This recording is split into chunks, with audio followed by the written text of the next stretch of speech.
defensive line to be relentless. But when you can take a guy who can play man coverage and say, you know what, let's try to eliminate the best team's wide receiver option by letting Marshon Lattimore not only play him on one side, but travel with him along everywhere that he decides to go. Washington still has 7 picks in 2025. Lions acquiring defensive end Zadarius Smith for a pair of picks. Steelers trading a 2025 fifth-rounder to the Jets for receiver Mike Williams. Steelers also acquired edge rusher Preston Smith from the Packers for a 7th-rounder. Bengals put running back Zach Moss on IR, acquired Bears running back Khalil Herbert for a 7th-round pick. Cowboys acquired receiver Jonathan Mingo from the Panthers for a 4th-rounder. NBA, Denver's Aaron Gordon, right calf strain, out multiple weeks. Hey, it's your resident Super Bowl champ, Chris Candy. Coming up Wednesday, we're at the halfway point of the NFL season. I'll tell you which teams and players I've been most disappointed in. It's Unsportsmanlike, 6 a.m. Eastern, right here on ESPN Radio, ESPN2, and ESPNU. Matt Moscona. I'm very important. After further review. Say it one more time. After further review with Matt Moscona. And here we go. Live from the Mercedes-Benz of Baton Rouge studio. Let's rock! Go!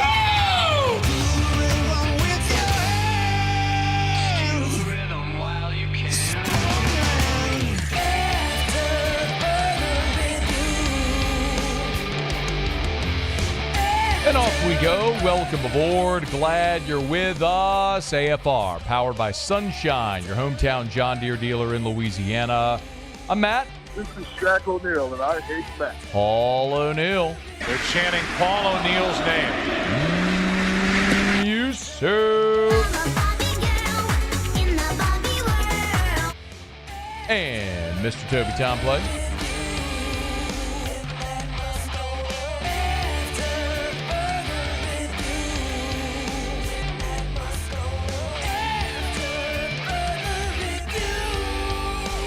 All right, we're here. Glad you are as well. Get out there and make it a good one. Ton to do today. The NFL trade deadline has come and gone 2 minutes ago, and the Saints were sellers. Let us begin as we do every single day. It's time to pop the top on another edition of AFR with Bud Light. Drink easy. A little bit of a bittersweet day as we learned the New Orleans Saints, in advance of Tuesday's trade deadline, did in fact deal Marshon Lattimore to the Washington Commanders. I guess once and for all, we can put to bed the Marshon Lattimore trade rumors. I have a very clear feeling about this, as I've stated for several weeks now. This was essential. This was essential for two primary reasons. Number one, it is an acknowledgement by the organization that you are not a contender. When you are trading a Pro Bowl cornerback at the deadline to get draft picks, you are acknowledging we are not a contending team. And make no mistake about it, the Saints are not a contending team, and they haven't been one for a while. We've all known it. It just took the New Orleans Saints brass till now to actually accept it and acknowledge it. That's number one. Number two, you are getting younger and less expensive. You know, Mickey Loomis knew this offseason that this was a possibility. For as much as we joked about almost daily the Marshon Lattimore trade rumors, Muse and I had a bit like anytime, hey man, got something for this segment? We go, Marshon Lattimore trade rumors? It's just like a recurring bit that he and I had both on air and off. Then we'd always find something completely different to talk about. It never came up. Yard sailed the entire segment. We knew we'd have another day to do it. This was Mickey Loomis in January, by the way, when they restructured Marshon Lattimore's contract. Remember this? What's the thinking behind the timing of reworking Marshon Lattimore's bonus, like while the season was still going on, and making it an option bonus? Like, I mean, obviously some of those come Yeah, it's just cap management. You know, I don't want to get into the details of it. But there wasn't a purpose to be like that. Yeah, there's a purpose. I'm not going to tell you what the purpose is. consider a trade? It's just cap. It's just cap management. That's what it is. Cap. No, you were structuring his deal so that you could trade him in the future, which now you've done. In April, post-draft, said he was confident that Lattimore would be on the roster. He was asked point blank, is Lattimore tradable? Here's what he said. Everybody's tradable. Just depends on, the offer that you get, right? And yet it's not very common. I'm not one who likes to do a lot of trades. I don't like trading players that have been contributors for us. I like, maximizing our roster with the guys we got. But we've made trades before, so. He's right. He doesn't like to do, no. He likes to do trades. He don't like to trade his guys. They did it once recently, and that was Chauncey Gardner-Johnson. In 2022, at the deadline, they traded Chauncey to the Eagles. That was a gut punch. Because that's the guys have said forever. You hate him when he's on the other team, but you love him when he's on your team. But in 2021, Saints added Bradley Roby from the Texans.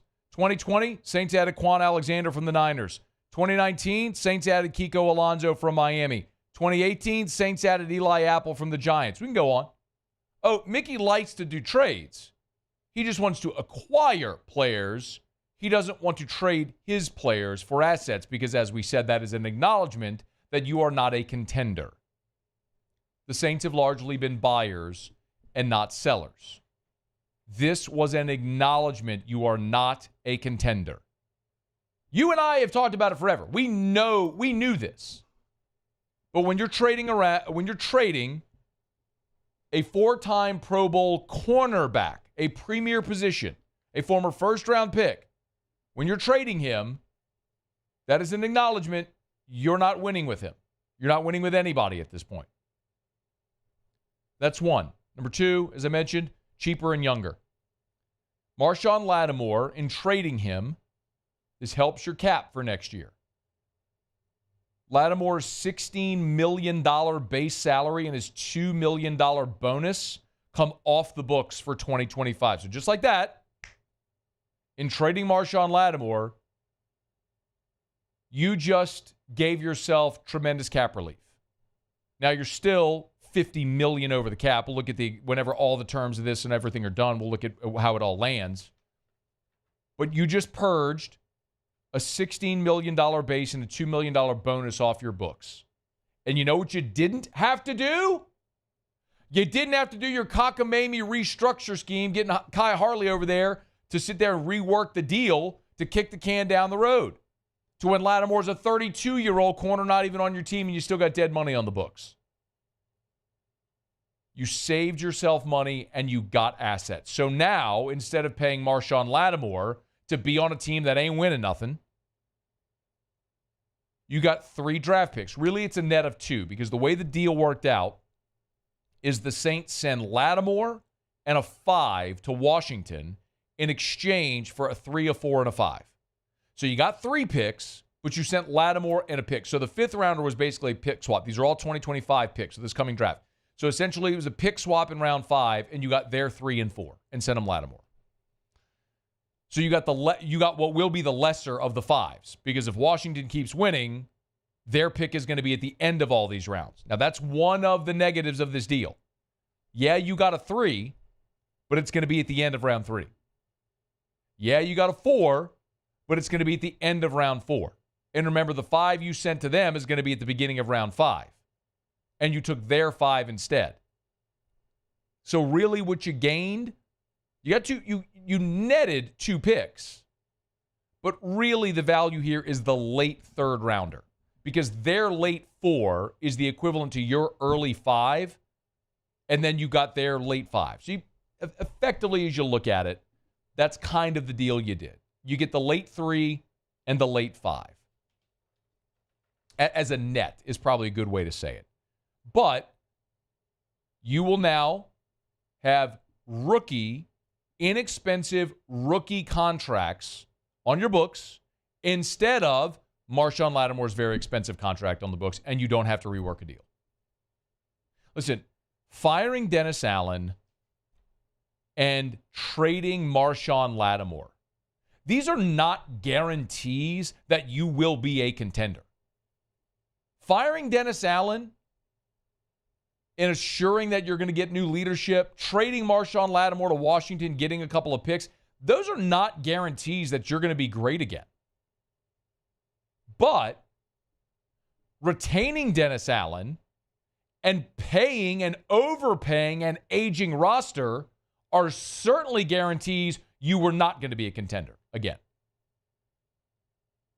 So if nothing else, by firing Dennis Allen and trading Marshon Lattimore, the Saints have made two very declarative statements that they are at least moving in the direction of a change in the organization to give themselves a chance to be a contender again.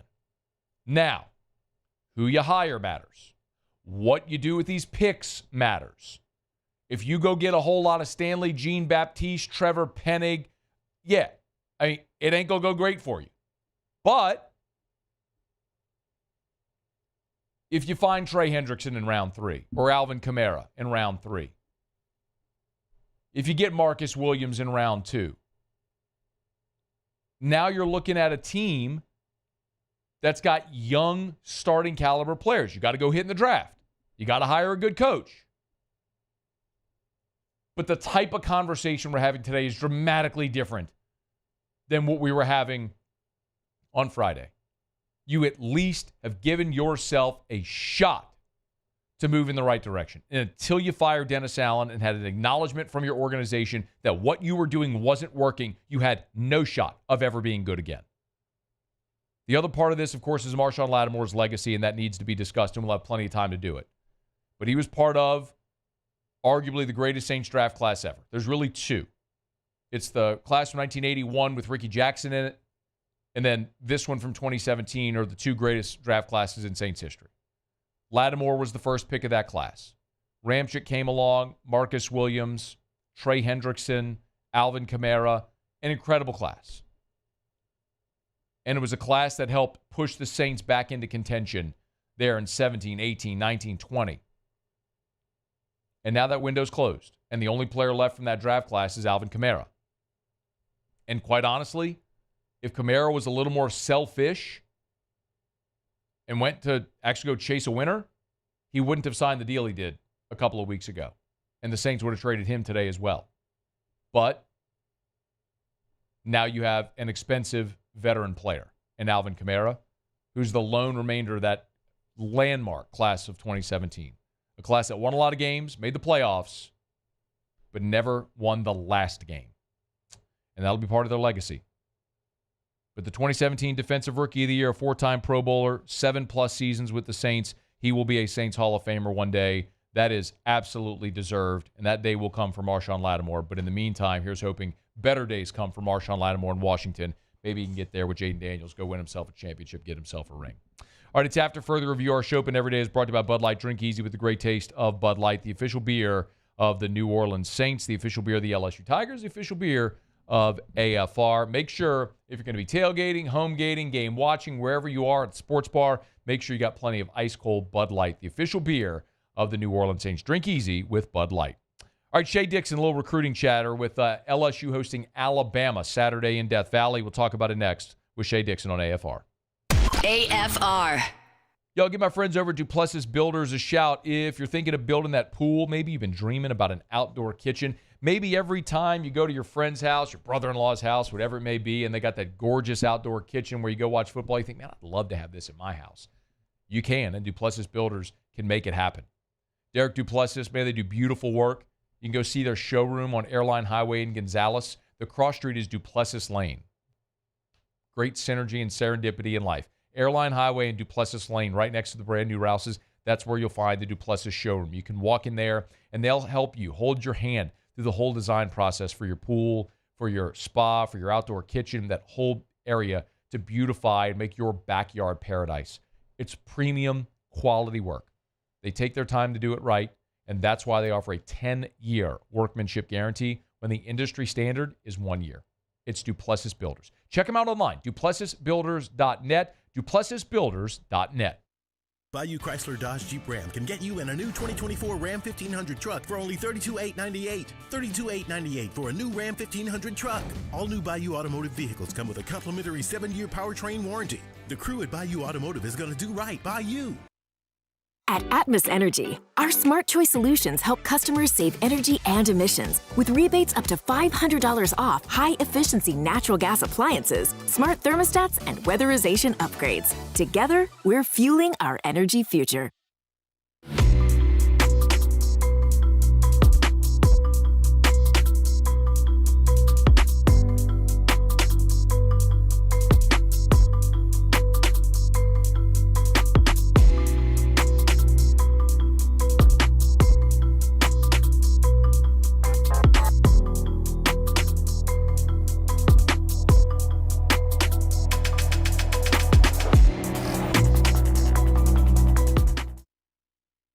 Hey, it's Matt Moscona. For years, you've heard me tell you about Insurance Network of Louisiana, helping you find better coverage for less money. But it's not just for your home and auto. They also offer commercial property. So, retail stores, professional offices like doctors, dentists, attorneys, clothing boutiques. Insurance Network of Louisiana can find you better coverage for less money. They service the entire state of Louisiana, and they're local. So call today at 293-0450 or lainsurance.net. Jerry and Benny Payne began Central Plumbing Company out of their driveway in Tanglewood subdivision. 50 years later and 4 generations down the road, we continue to serve Baton Rouge and the surrounding areas for all of their plumbing needs. Residential, commercial, industrial, or hospitality, Central Plumbing is here 24/7, 365. We want to thank our customers, family, and friends for 50 years of success. And looking forward to 50 more. Gulf Coast Office Products is a nationally recognized Savin office equipment dealer based right here in Louisiana. Over 100 employees strong, Gulf Coast has the boots on the ground to support all vertical markets from education, engineering, legal, and finance. With the latest in office technology from desktop to production segment units, Gulf Coast and Savin have the perfect fit for you. Call 225-756-2644. That's 756-2644 for Gulf Coast Office Products. I've been doing business with Luba for 25 years. They're dependable, trustworthy. It's just the attention to detail with our clients. Our folks have years and years of experience. They're highly trained professionals, but many companies have that asset. What I'd like to think makes Luba a bit different is that we use those talents in a way that truly is dedicated. After further review, powered by Sunshine, your hometown John Deere dealer in Louisiana.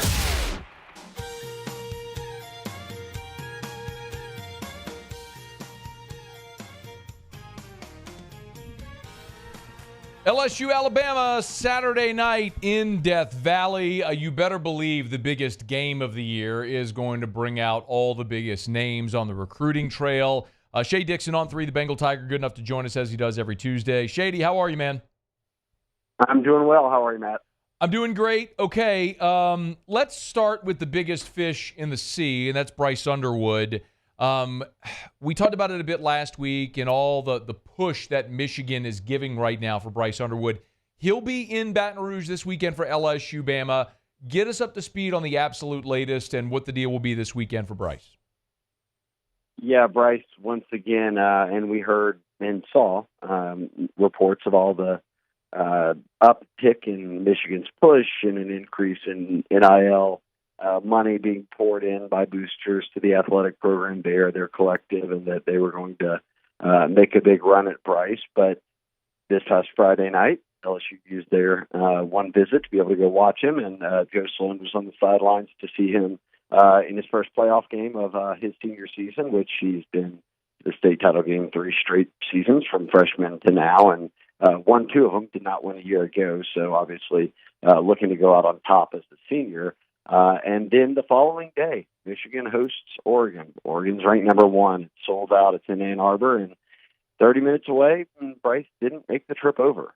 So, look, you've got limited time left to get a guy like him on campus when each weekend he'll be playing in a playoff game, and if they continue to win through most of this month. And going to play Friday night, and then Saturday and Sunday spend those 2 full days and evenings on LSU's campus for his official visit with his mom and dad and sister and some extended family. So I think less than a month out from signing day. Remember, it's December 4th now, not later in the month, 2 weeks. It used to be 2 weeks after that, that everyone will see these recruits put pen to paper, and Underwood at this point has not deviated from his plan to sign with LSU. And I think it sets up pretty well when you get an extended weekend with everybody and iron out his final details.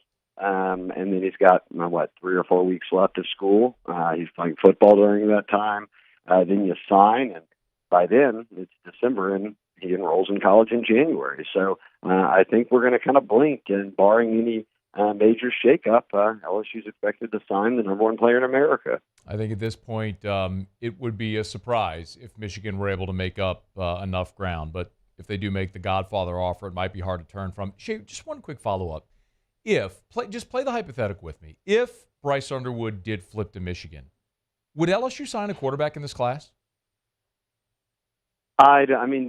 You always keep in contact with guys, and by and large, the portal. Look, if you keep in contact with a player, even though he's not committed to you, all the way through signing day, and 2 years later he's in the portal. Whenever you make a phone call to him, he's answering, because you recruited him all the way even when you weren't getting him. A number of kids in this class have talked about that with this LSU staff. I don't know what the backup plan would be, because right now the plan is Underwood and do what it takes to get him here. And look, he's been committed for 300-plus days and has never stepped foot on another campus, let alone Michigan, which is 30 minutes down the road. And I think for LSU, too, the good news here is he's talked about this being a long-term decision, Matt, and he sees Jaden Daniels now taking over in the NFL. He's seeing these Louisiana receivers come out of LSU year after year and have really successful NFL careers, continuing with Malik and Brian right now. So Michigan doesn't, if you were going up against name it, Matt, some high-powered offense that throws at Oregon 40 times a game or something, and you knew they had deep NIL pockets, and he lived right outside Eugene, that would be one thing. But Michigan's stuck in kind of the Les Miles days, aren't they? They don't have a quarterback. They run the football. They won a national championship last year, but now they've got an interim head coach and a new staff. You don't know how long all that lasts. So I just think there's a little more certainty around his position, around the program, everything that comes with what LSU has been able to do with Brian Kelly here and the prior staff, and putting guys like Burrow and Daniels into the NFL. And then Nuss playing, barring that collapse in College Station, which I know is fresh on everyone's mind. Prior to that, he led the nation in completions. And to a guy like Bryce Underwood or any quarterback, that just tells me I get to throw the ball a lot. So I think that they value LSU and what it can do for him long term more than Michigan at this stage, and I don't think anyone is surprised by that. Shea, let's get our weekly update on Jakeem Stewart. Hasn't played this year. Obviously, he's transferring St. Aug to Carr, but he'll be in that number as well Saturday in Death Valley. What's the latest?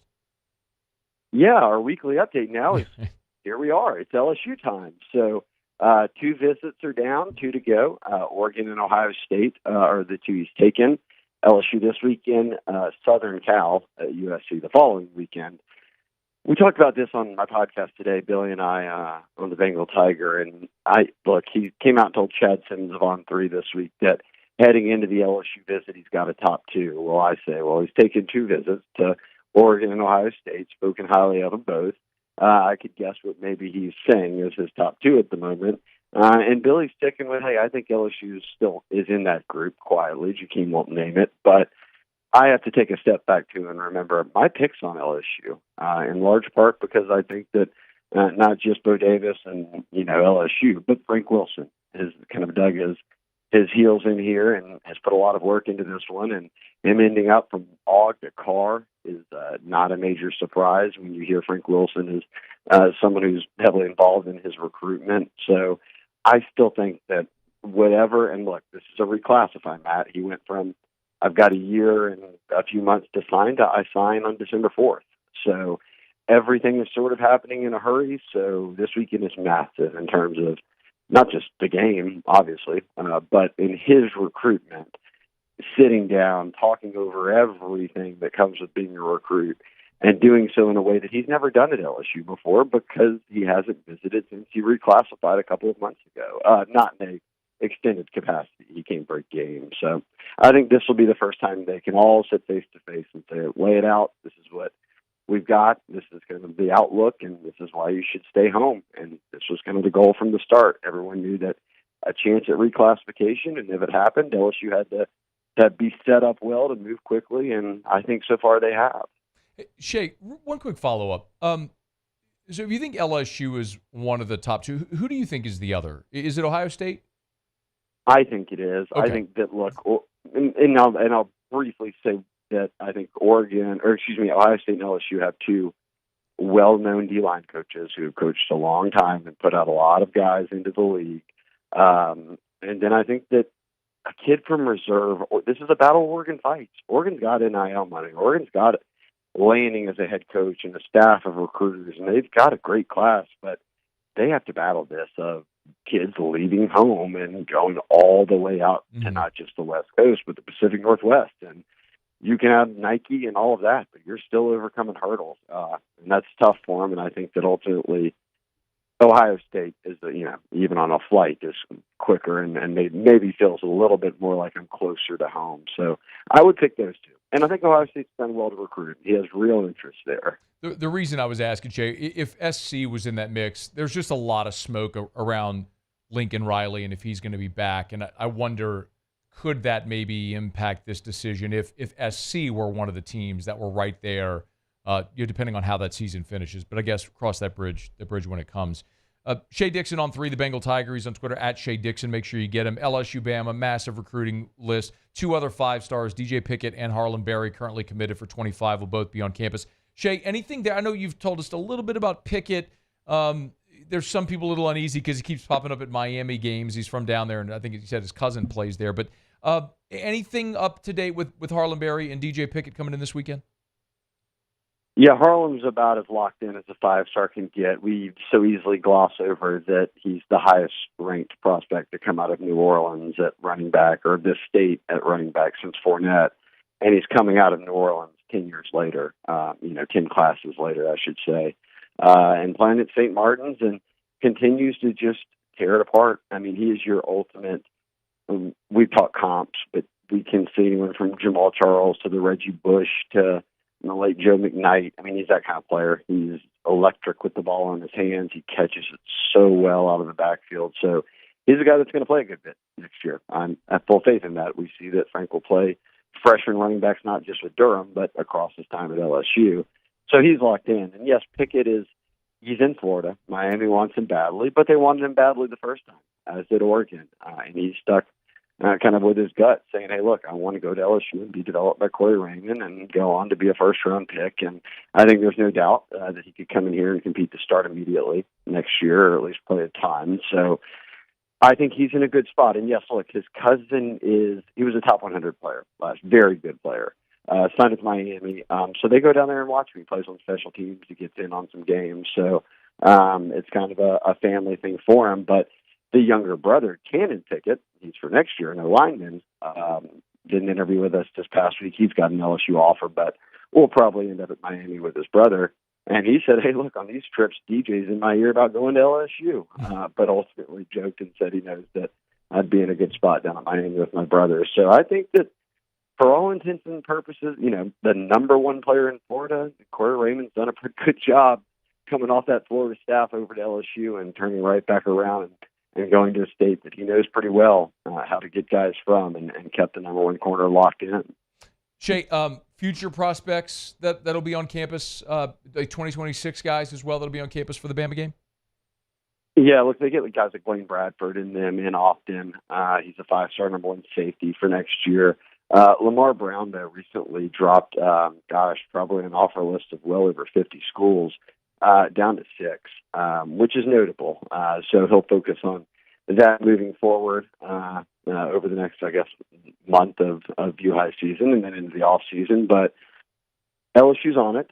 LSU's the local school. And, Matt, you've got to get over this hump of And it hasn't happened every time, but you high kids leaving the state because it was like, I'm going to go to high school in the same place that or I'm going to college in the same place I went to high school. And if, for those that don't know, I mean, the practice facility, the fields are next to each other, right next to the practice facility. So I think they've got to just make sure you overcome that hurdle. If so, you're in a good spot.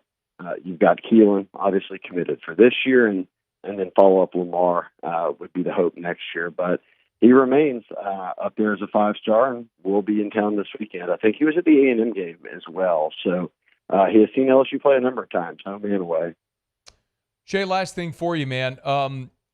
I know you've noted several times about how big of a part of the class flips were a season ago.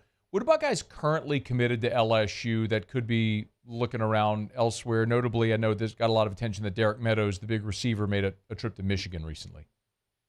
Yeah, nearly 40% of the class a year ago flips, which is a super high number.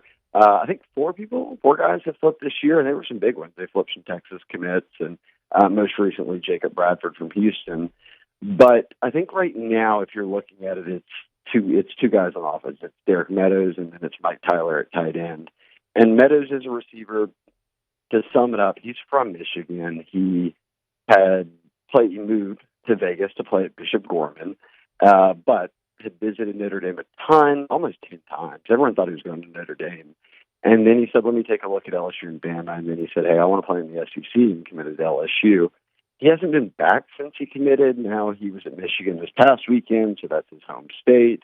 He'll be at Notre Dame this weekend instead of the LSU-Bama game. So clearly he's looking around, and it obviously, you can put the pieces together of he's playing out in Vegas. Perhaps he wants to get back closer to home for college.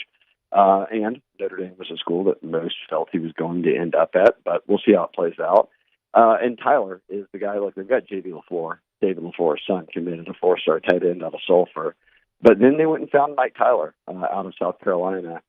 The road bump here is he's from Columbia. And I know we just talked about you high kids sometimes leaving the state, but he goes to Hammond High in Columbia. And South Carolina had been chasing some other tight ends, and they had offered him, but he committed to LSU. And now more recently, they really turned up the heat on him. He's had a strong senior year, and he was at an electric atmosphere for their win over A&M this past weekend. So he's even said after that, hey, look, I need to think about some things. And obviously a kid who's 17 weighing, hey, look, I have a chance to play for the hometown team, or I stick with my commitment to LSU. I'm sure it's a win-win for him, but that's tough for me to predict what a kid's going to do. And like I said, when you flip it, this is a Baton Rouge or Lafayette or New Orleans kid, most people just expect them to stay home. So that's one we're kind of monitoring. Is that, Shea, would Mike Tyler be an early signee as well, a December signee? Yes, he is planning to sign in December. So he said he will have kind of a final decision made, but remains committed to LSU right now. But we'll kind of use the next few weeks to mull things over and talk about it with family. Shea Dixon on 3, the Bengal Tiger. Get him on Twitter at Shea Dixon. All right, Shea, we appreciate it, man. Enjoy the weekend. Yes, sir. Thanks for having me on, Matt. We appreciate it. Brought to you by Lee Michaels Fine Jewelry, lmfj.com, lmfj.com. For Lee Michaels Fine Jewelry, gentlemen, if you're thinking of popping the question as we get closer to Christmas, closer to the holidays, remember, thrill her with a gift in the red box from Lee Michaels Fine Jewelry. Look, the big box stores, it's all cookie cutter. It's impersonal and it's cookie cutter. If you go to a boutique jeweler, yeah, okay, they're local, but you're not going to get the great selection and you're going to end up overpaying. Lee Michaels is the perfect blend of that Lee Michaels experience you get with a local jeweler with the selection because they buy for 9 stores. Baton Rouge, New Orleans, Lafayette, Shreveport, and of course online at lmfj.com for Lee Michaels Fine Jewelry. Every single diamond, hand inspected by a family member before it goes in the case. They're the best. It's Lee Michaels Fine Jewelry, lmfj.com. Okay, y'all, glad you're hanging out with us here. NFL trade deadline expired about 35 minutes ago. The big news, if you're just knocking off of work and haven't heard, the Saints did, in fact, trade Marshon Lattimore today to the Washington Commanders. Saints sent Lattimore and a 5th-round pick to Washington for a 3, a 4, and a 5. So the Saints net effectively 2 picks in that deal. So Saints are in rebuild mode Why weren't they more active? Because you got a lot of bad contracts. Say it all the time. You're not just trading the player. You're trading the player and the contract. So who wants to take on a player and the contract and give you an asset to do it? Lattimore was worth it. Nobody else was.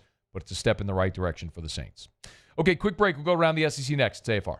AFR.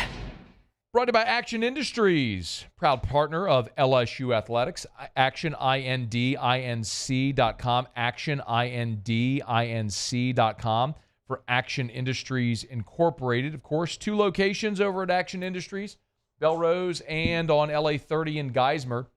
Online at ActionIndinc.com.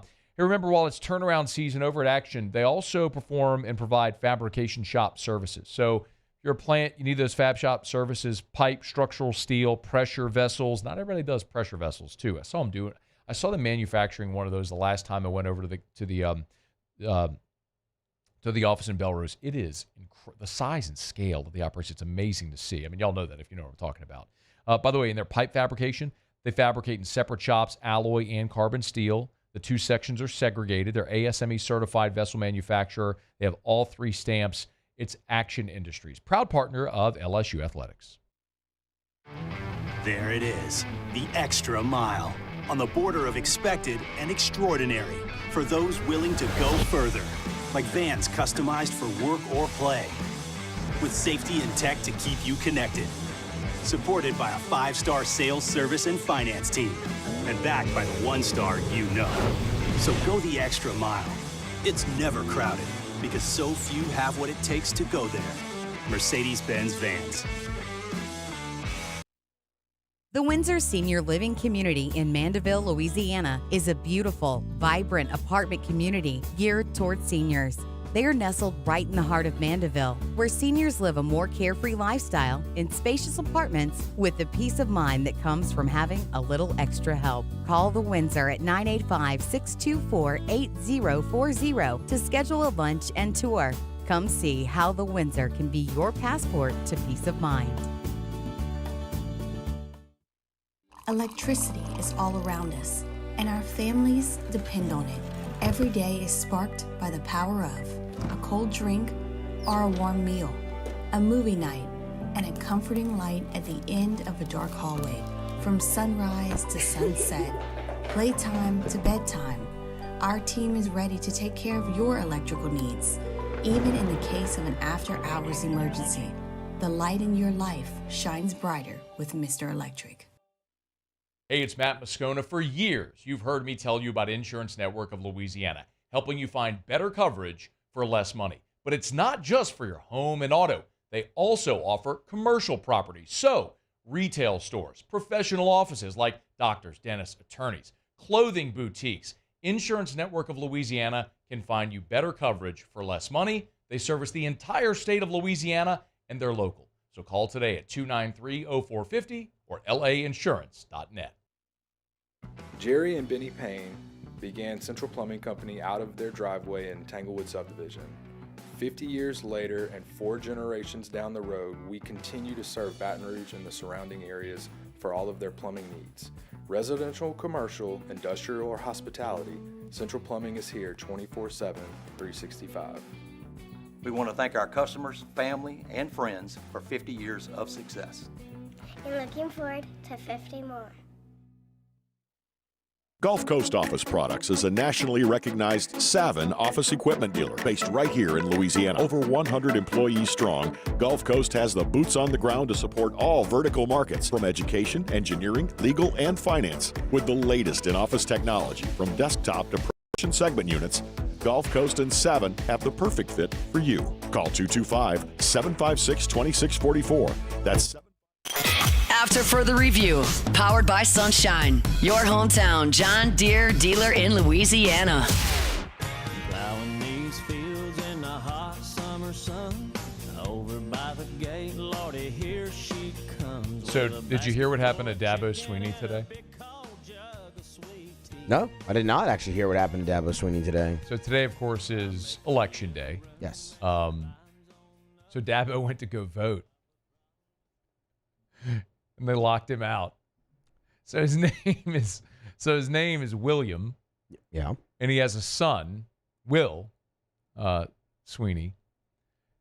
And so when Dabo went to go vote at his polling place, gave his name, William Sweeney, and they locked him out because they said he already voted. Well, it was his son, Will, who'd already voted. I mean, wait a minute. There's not a senior and a junior on this anywhere? Even, I don't know that you have senior or junior, on your birth certificate or driver's license, you don't have senior or junior. That's just a designation that, we would give. You would just call someone. That's not on your birth certificate. It's not that I understand anyway. Your name would just be William whatever Sweeney. So, no, I know for a fact you're not putting junior or senior on your official documents. You're not putting it on your driver's license. You're just putting your name on there. So apparently, and by the way, here's the other thing. He said, Dabo joked and he said, quote, "They done voted me out of the state." He said we're 6-2 and 5-1 in the ACC, and they done shipped me off. So he had a completed paper ballot, was told there would be a hearing Friday to resolve the issue. My guess is, however, that all the votes will be tallied by Friday. So I think it's unlikely Dabo's voice is going to be heard here in this election cycle. Oh, but by the way, you know what we learned today, Muse? What did we learn? What do you think we learned? That Dabo can't vote, or I don't know. I mean, his son. His name's William. Did you know his name was William? I didn't. I mean, I knew it wasn't Dabo, but yeah. Only now you know the rest of the story. A William Sweeney, not allowed to vote. They're in Clemson. South Carolina swing state? I don't know. I really don't know. I don't know, but I'm also just thinking, wouldn't there be 2 William Sweeneys on the voter registration there? Maybe. I mean, you'd think. Maybe different polling places. I don't know if they live together. Don't know. Yeah. I don't know all the. That's true. Don't know all the particulars there. Muse, how was your Evermore yesterday, Junior? The Evermore was great, man. Yeah. I think that was really the point when I started to kind of come back to life a little bit. There it is. A healthier form of hydration. A better tasting bottle of water. Natural artesian water. Right out of a natural artesian well on the North Shore in Covington. It's Evermore. Y'all, throw away that crappy, crinkly plastic bottle from Texas. Quit drinking that. Drink a better form of hydration. Drink a Louisiana product. Drink Evermore. EVAMOR. Evermore.com. Evermore.com. Available at great local retailers, or you buy it online at evermore.com. EVAMOR. Evermore.com. Okay, let's go around the SEC.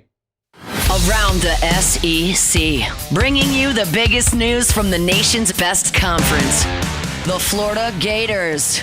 Sophomore running back Treyon Webb will undergo surgery next week to repair a fractured tibia. Florida plays at Texas this week.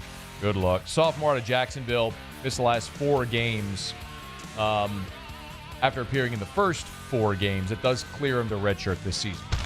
Texas A&M! Tight end Xavier Tiller has committed to Texas A&M. He's a 2026 prospect. The number 47 tight end in the country. The number 47 player, the number 3 tight end. Chose the Aggies over Auburn, Bama, Georgia, LSU, Michigan, Ohio State, and others. The 8th 2026 commit for the Aggies. The Georgia Bulldogs. Receiver Vance Spafford has committed to Georgia. Probably use him now. He's a 4-star for the class of 2026. Picked the Bulldogs over Ole Miss, Oregon, Notre Dame, Washington, TCU. The number 105 overall prospect, the 15th best receiver. The South Carolina Gamecocks. In-state linebacker Josh Smith picked the Cox. Now, he's a 2025 prospect. 21 commits now for Shane Beamer in the class of 2025. 6'2", 230. Chose South Carolina over NC State, Memphis, Ole Miss, and Vanderbilt. 28th best player in the state. The Texas Longhorns. 2026 safety and Texas commit Zealous Hicks is reclassifying. So he'll now be part of Texas's 2025 class. He's a 4-star safety, 6'1", 180, the number 54 overall player in the country for 2026. He'll reclassify, be in the part of the 2025 class. We don't know his 2025 ranking yet. The Ole Miss Rebels. And Chris Beard addressed TJ Caldwell's departure from the Ole Miss basketball program just hours before Ole Miss opened its season against Long Island. Junior guard TJ Caldwell announced he's redshirting this season. Beard said, "I'm a big TJ Caldwell fan. They experienced a lot in their time, but Try to keep him part of the program. They wish him the best as he moves on. Caldwell spent 2 seasons with the Rebels with 63 appearances and 7 starts. Okay, there you have it. That is Around the SEC. We're glad to have you hanging out with us here. We're brought to you by Optimize, GeneratorPeople.com, GeneratorPeople.com. Not a question of if, but when your power will go out. You never have to worry about it if you call Optimize. They are the Generator People. Go to GeneratorPeople.com, GeneratorPeople.com. Remember, with Optimize, they're selling generators, Generac automatic home standby generators. And that is a commodity. There's a lot of businesses that sell the same exact product. So why do you call Optimize? I'll give you 3 reasons. Number 1, they've got their price quote guarantee. The price they quote you is the price you pay. Number 2 is turnkey installation. They handle everything. They handle permits with the city. They handle getting in touch with your electrical company. They handle all of it. It's turnkey. When they leave, you're ready to roll. And number 3, the low down payment. $600 down payment, financing for any budget so you stay in control of your finances. It's Optimize. Why would you call anybody else other than the Generator People? Go to GeneratorPeople.com, GeneratorPeople.com. All right, y'all, it is After Further Review. Glad you're hanging out with us here on this Tuesday edition, powered by Sunshine, your hometown John Deere dealer in Louisiana. Ross Jackson's going to stop by in 45 minutes. A trade deadline is come and gone.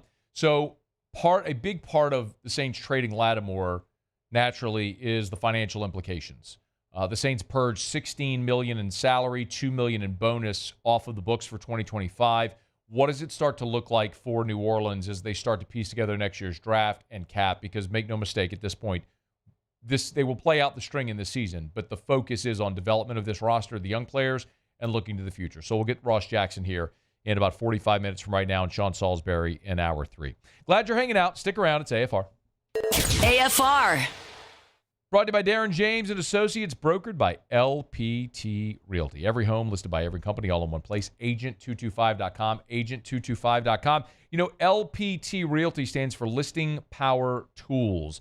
That's essentially another reason why Darren James, who already is the number 1 realtor in the state of Louisiana, is even more effective than he's ever been.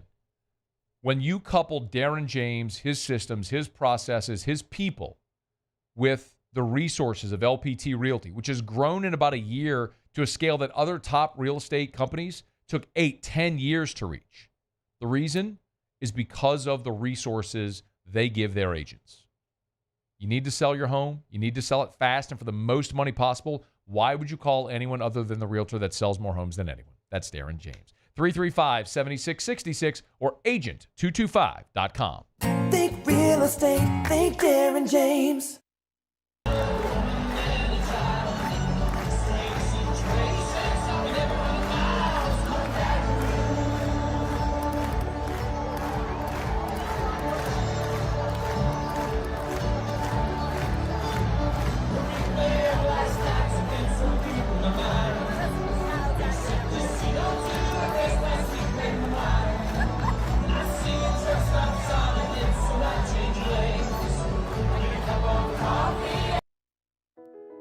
I've been doing business with Luba for 25 years. They're dependable, trustworthy. It's just the attention to detail with our clients. Our folks have years and years of experience. They're highly trained professionals, but many companies have that asset. What I'd like to think makes Luba a bit different is that we use those talents in a way that truly is dedicated to serving the needs of the folks who depend on us. Dylan Cruz here to tell you about Six Rings Baseball and Softball Camp. If you live on the North Shore and play ball, go to Six Rings Camps with former LSU assistant coach Dan Canaveri. His knowledge is second to none, and your child will improve and have fun doing it. Camps were held at Coquille Park and Six Rings Academy in Covington with 4 sessions over the summer. Full day and morning only sessions are available from ages 7 to 13. Go to sixringsbaseball.com or call 985-206-9096. Learn the game to love the game. BRAC teamed up to reimagine your parks, and you imagined big. With your help, we went to work, creating 12 beautiful community parks across the parish. A family-sized water park, miles and miles of trails, and parks just for your dogs. There are more places to splash, to explore, to run wild, and even soar. You imagined, we delivered. Gold. Brack, your #1 park system in the nation. Electricity is all around us, and our families depend on it. Every day is sparked by the power of a cold drink or a warm meal, a movie night, and a comforting light at the end of a dark hallway. From sunrise to sunset, playtime to bedtime, our team is ready to take care of your electrical needs. Even in the case of an after-hours emergency, the light in your life shines brighter with Mr. Electric. Hey, it's Matt Moscona. For years, you've heard me tell you about Insurance Network of Louisiana, helping you find better coverage for less money. But it's not just for your home and auto. They also offer commercial properties. So, retail stores, professional offices like doctors, dentists, attorneys, clothing boutiques. Insurance Network of Louisiana can find you better coverage for less money. They service the entire state of Louisiana, and they're local. After further review, powered by Sunshine, your hometown John Deere dealer in Louisiana. Just look at her face. She ain't a fooling me. She thinks my tractor's sexy. All right, y'all, trade deadline's come and gone. One of the things that I do, Ross Jackson's going to be with us next hour. One of the things I want to talk to him about are the financial implications of trading Marshon Lattimore, because Lattimore had $16 million in salary, but also had a $2 million bonus for 2025 that comes off the books. Now, Muse, play the Mickey Loomis cut about how the way that they restructured Marshon Lattimore's deal. This is back in January. This was Mickey Loomis back and forth with the reporter about how they structured the deal. The thinking behind the timing of reworking Marshon Lattimore's bonus, like while the season was still going on, and making it an option bonus. Like, I mean, obviously some of those come Yeah, it's just cap management. You know, I don't want to get into the details of it. But there wasn't a purpose to be like that. Yeah, there's a purpose. I'm not going to tell you what the purpose is. Consider it trading. It's just cap management. That's what it is. Here's why it's interesting. So there's a piece up at ESPN.com that cites all the winners and losers of Ben Solak did it, the winners and losers here at the trade deadline. And he notes the Saints are one of the losers and the lead, which is a funny first line, but it's actually very appropriate. The Saints started their long-awaited team demolition on Tuesday when they traded star cornerback Marshon Lattimore at a 2025 fifth to Washington, yada, yada, yada. But what he goes on to talk about is that he doesn't love the financials because of the Lattimore restructure this offseason. What he notes is that the restructure minimized the 2024 cap hit, which of course it did. But in so doing, as we said, kicked the can down the road to 2025. And so Lattimore's dead number for 2025 of $31.6 million is effectively equal to what his cap hit had been if he were on the roster at $31.4 million. So effectively, with what this is saying is, even though you traded Marshon Lattimore, it's still going to cost you $31.4 million against the cap in 2025. So you're paying the same to have him not on the roster as you are to have him on the roster. The difference is, of course, you don't have the player. You did get future assets. So I want to clarify with Ross when he's here what the Saints might have been looking to do. Because it's pretty clear that if Lattimore were on the roster, they would have had to restructure his contract for 2025 cap relief. Now, I know this is all problems that I think a lot of people may don't even care about. It's something that Kai Harley and the rest of the lot will have to figure out. But in moving Lattimore now, instead of restructuring him this offseason, yes, you might eat a big dead cap number for 2025, but it prevents you from doing the kick it the can down the road thing in the future. So, yeah, you may have to eat it for 25, but not 26, 27 if you had done a restructure. Anyway, we'll get Ross here, and we'll figure all this out here in about 35 minutes from right now. But the Saints are going to have to look at other contracts because they are some $50 million or so over the cap, $60 million over the cap right now after the Kamara deal. They're going to have to rework deals to get within cap compliance, so we'll see what that looks like. But this at least is a fiscally responsible move beyond 2025 by not now having to restructure Marshon Lattimore. And we'll get into all that with Ross coming up here in about 35 minutes from right now.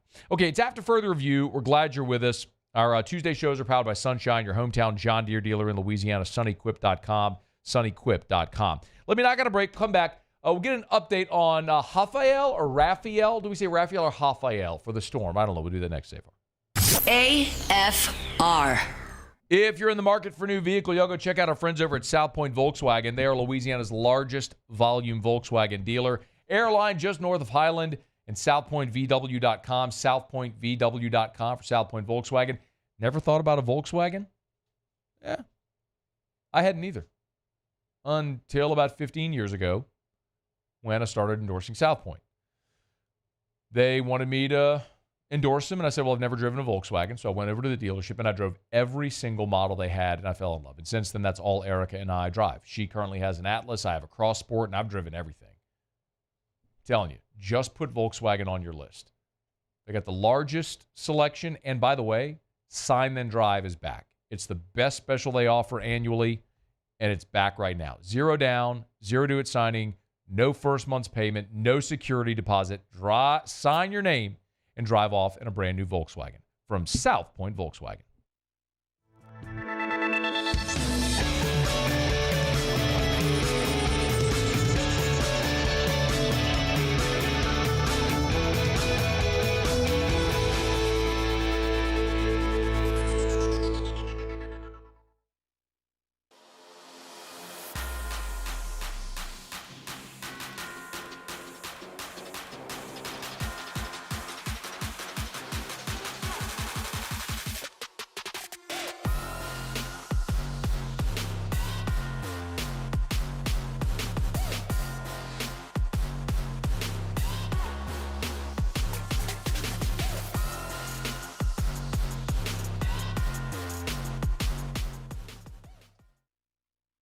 Jerry and Benny Payne began Central Plumbing Company out of their driveway in Tanglewood Subdivision.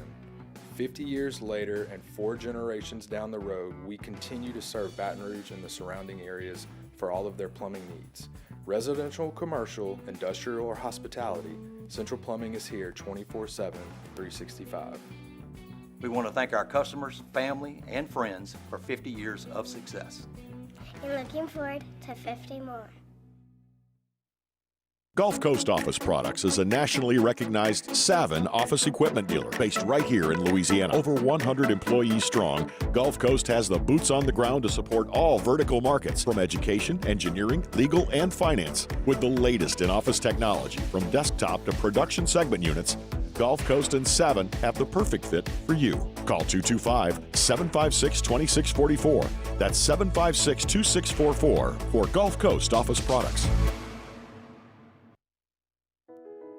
I've been doing business with Luba for 25 years. They're dependable, trustworthy. It's just the attention to detail with our clients. Our folks have years and years of experience. They're highly trained professionals, but many companies have that asset. What I'd like to think makes Luba a bit different is that we use those talents in a way that truly is dedicated to serving the needs of the folks who depend on us.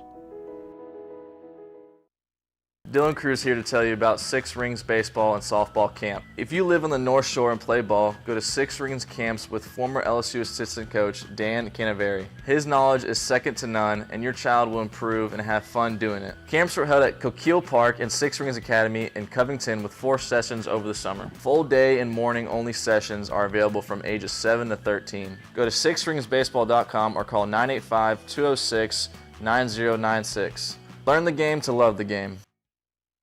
Gulf Coast Bank and Trust is giving our customers the power to bank anywhere, anytime during this challenging event. And we're right there with you. Our mobile banking app is a smart way to manage your money and time. Gulf Coast Bank and Trust, the bank that cares about you.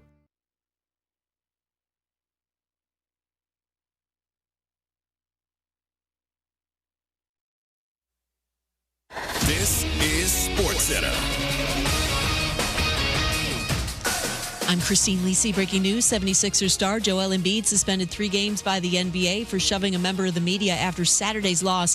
He has yet to play this season as he manages a knee injury. The Commanders on this NFL trade deadline day solidified their secondary, acquired cornerback Marshon Lattimore from the Saints for a trio of draft picks. Washington still has 7 picks in 2025. ESPN NFL insider Louis Riddick. So now you've got George Pickens, who's kind of an inside-outside dude who can do a little bit of the short intermediate passing game and the vertical game. Mike Williams is a vertical outside lane guy, an X-wide receiver, a guy who does exactly what you're seeing on your screen. Yeah. They've got Calvin Austin III to play the slot. So now they've got guys who kind of mix and match with one another. The Steelers sending a 2025 fifth-round pick to the Jets for receiver Mike Williams. Steelers also acquired edge rusher Preston Smith from the Packers for a 7th-rounder. 49ers getting defensive tackle Khalil Davis from the Texans for a 2026 7th-round pick. Bengals put running back Zach Moss on IR, acquired Bears running back Khalil Herbert in exchange for a 7th-rounder. Hey, it's your resident Super Bowl champ, Chris Candy. Coming up Wednesday, we're at the halfway point of the NFL season. I'll tell you which teams and players I've been most disappointed in. It's Unsportsmanlike, 6 a.m. Eastern, right here on ESPN Radio, ESPN2, and ESPNU. Matt Moscona. I'm very important. After further review. Say it one more time. After further review with Matt Moscona. And here we go. Live from the Mercedes-Benz of Baton Rouge studio. Let's ride!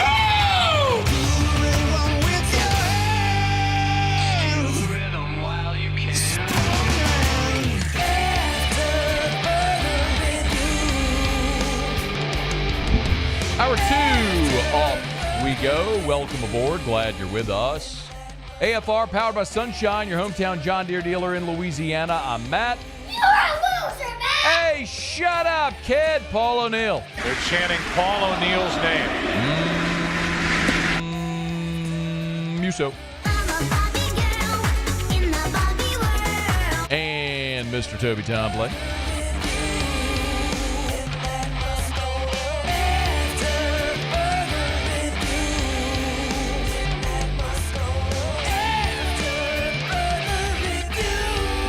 All right, we're here. Glad you are as well.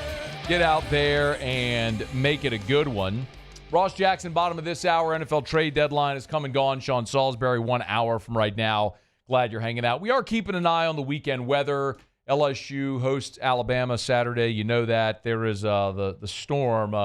Raphael. Are we saying Raphael or Raphael? What is Raphael? Well, that's how you'd pronounce it with an R. If you don't pronounce it, you go Raphael. Like, that's a Brazilian way of pronouncing it. Okay, I was about to say, who doesn't pronounce the R? Because I thought, like, normally in Spanish language you rolled the R. So that's why I was confused there. There's like a MMA fighter from Brazil named Rafael dos Anjos. Okay. I think we're going to go with Raphael. I don't know. Like the Ninja Turtles. The Ninja Turtles? The Ninja Turtles. I screwed that one up. I think you just said Ninja. I did. I don't think that I'm going to trust you on how to pronounce Rafael if you can't even pronounce ninja. You went Ninja. I got Brian Kelly familied right there. You just That's what happened. It's not that I don't know how to pronounce it. I got family. I think you did get family Yep. there. It's what happened. Maybe you got Rafael'd. Maybe. Muse, what's the latest update on this storm? Okay. You watching it? Yeah, man. Got to be watching it. I mean, 60% chance of rain on Saturday? That's significant. But, you know, it looks like that just kind of be outer bands right now. So your latest update was at Fort Eastern. And the track, which, again, it's early, but it still has it offshore, the center at least offshore, Sunday at noon. So hopefully that chance of rain can go down a little bit, and maybe you get a dry track there in Tiger Stadium. It drains really well. A couple of years ago, you remember they dug up the whole field and they dug way down. They redid all the drainage underneath it and then put the turf back on top of it. So that's what they tell me, Muse. Drains really well. Haven't had a rain game in Tiger Stadium against Alabama since 1979. I thought you were just going to go in general because I was trying to think of the last rain game we had in Tiger Stadium. And spare me that it never rains in Tiger Stadium thing. It's so stupid. It only pours. It rains all the time in Tiger Stadium. I don't know where that started, why that started. It's just one of the stupidest things that I've never understood. It never rains in Tiger Stadium. It always rains in Tiger Stadium. I love it. I mean, I've been pissed on in that stadium more times than you can imagine. It rains all the time. No. It's just for Alabama. It hasn't rained for an LSU-Alabama game in Tiger Stadium since 1979, the 3-0 game way back when. So hope we dodge those raindrops this weekend. I don't want any part of a wet track in that game. I need it dry. I need LSU slinging the rock. I don't need Nussmeier holding on to a slippery football Saturday in Tiger Stadium. Need a dry track. Need the Tigers ripping and roaring. So, Rafael, get your ass to the east. We're not interested. Take your bands with you. I want none of that. Your bands with you. What? That's what you said. The outer bands are here. Isn't that what you just said? Yeah, I mean, that's what it looks like to me. I'm not a meteorologist, so that's just what it looks like to me. Get Dr. Josh Eachus on the line. There we go. From WBRZ. You can probably make that happen. All right, we'll follow it. It'll be more relevant as we get later on in the week. We'll see how we know how these things go with storms. I mean, wait for when's the next update? Is it like every 3 hours or something?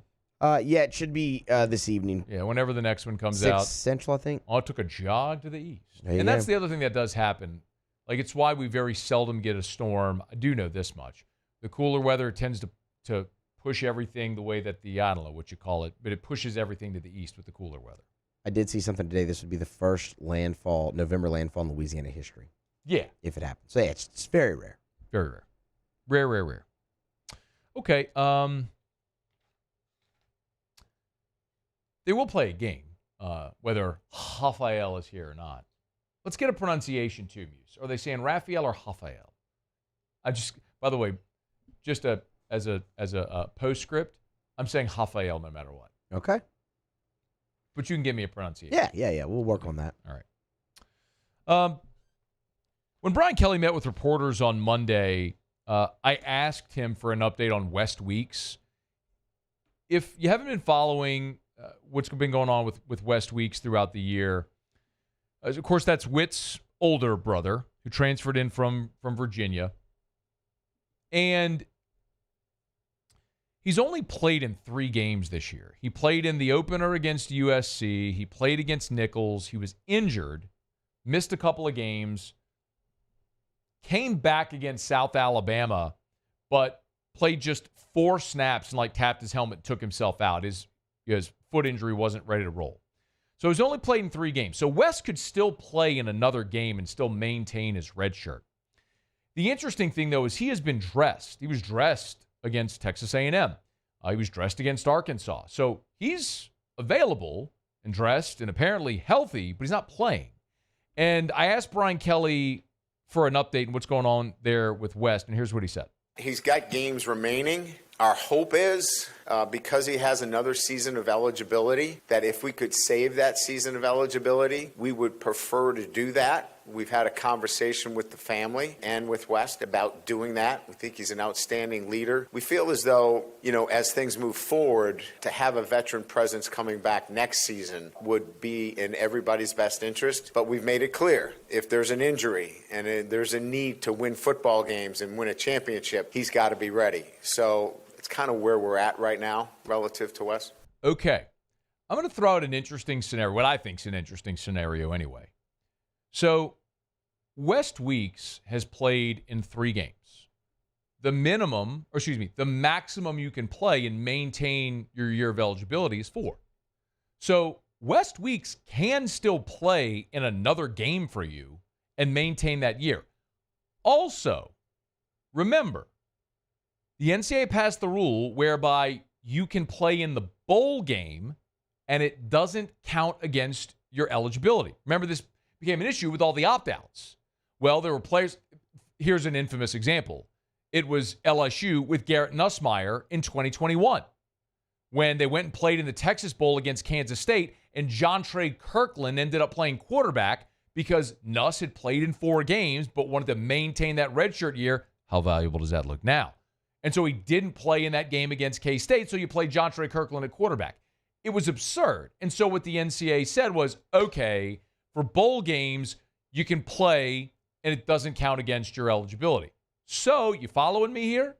West Weeks could play in another game. Let's say, hypothetically, you're in a pinch this weekend against Alabama and you need a veteran guy to run out there and make plays for you. He can go in and still maintain his red shirt. And then take the rest of November off. And let's say you get into the playoff. All right, well, guess what? He can come back and play for you. I don't know that he plays a massive role, but the point being, you can still get, you can kind of work the system here to still get some value out of West Weeks this year and maintain that year of eligibility. So I'll remind you, when you kind of look at the linebacker position, if you get West Weeks back for 2025, that's a great benefit for 25. You're losing Greg Penn. He'll be out of eligibility. And Harold Perkins, I think we all assume, is going to go to the NFL draft. Perkins could make the decision to return. We'll see how that goes. But I think the logical understanding or logical expectation is that Perkins will go. So you'll lose Penn and Perkins. If West Weeks comes back, you'll have Witt as a junior. You'll have West as a senior.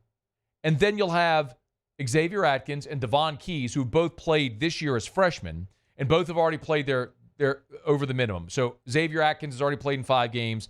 Devon Keys has played in 7. Now, they've been special teams guys and backups. Atkins has played just 33 snaps. Keys has played 72 snaps. That's defense and special teams, by the way. But if you just kind of piece it together, so for next year, you'd have Witt, West, Atkins, Keys, Tylen Singleton as well, still in. That's 5. And then you've got 4 linebackers already committed in this class. You've got Charles Ross, who out of Texas, who's the number 75 overall player in the country for 2025. You've got Keelan Moses, Jaden Breaks, and C.J. Jim Coyle, who's a safety in high school who projects as a linebacker at the next level. And you could always go into the portal as well if there's somebody else that you need for 2025. You felt like you wanted to supplement with a more veteran player, maybe a starting caliber kind of player. Anyway, so I understand what Brian Kelly is saying. Yeah, man, that certainly benefits you for 2025 if you get West Weeks to come back. You get depth there. The thing where I would say I got a little bit of concern is for 2024. Like this year right now, man, when you were playing Arkansas and late in the first half, when you saw Greg Penn go down and you had to run Atkins into the ball game, a true freshman on the road in the SEC, that's a little bit of like, hold your breath, man. You know, it's a key situation on the road, SEC game, and all of a sudden you're running a freshman out there who's only played a couple of dozen snaps on the season. So, best case scenario, man, Whit Weeks, Greg Penn, stay healthy. They're your bell cows, and you're able to rotate Atkins and Keys as needed. And you can preserve that year for West. Maybe you get another game out of him, bowl game, all the way to the championship, playoff, whatever it may be, and that wouldn't count against. That'd be a best case.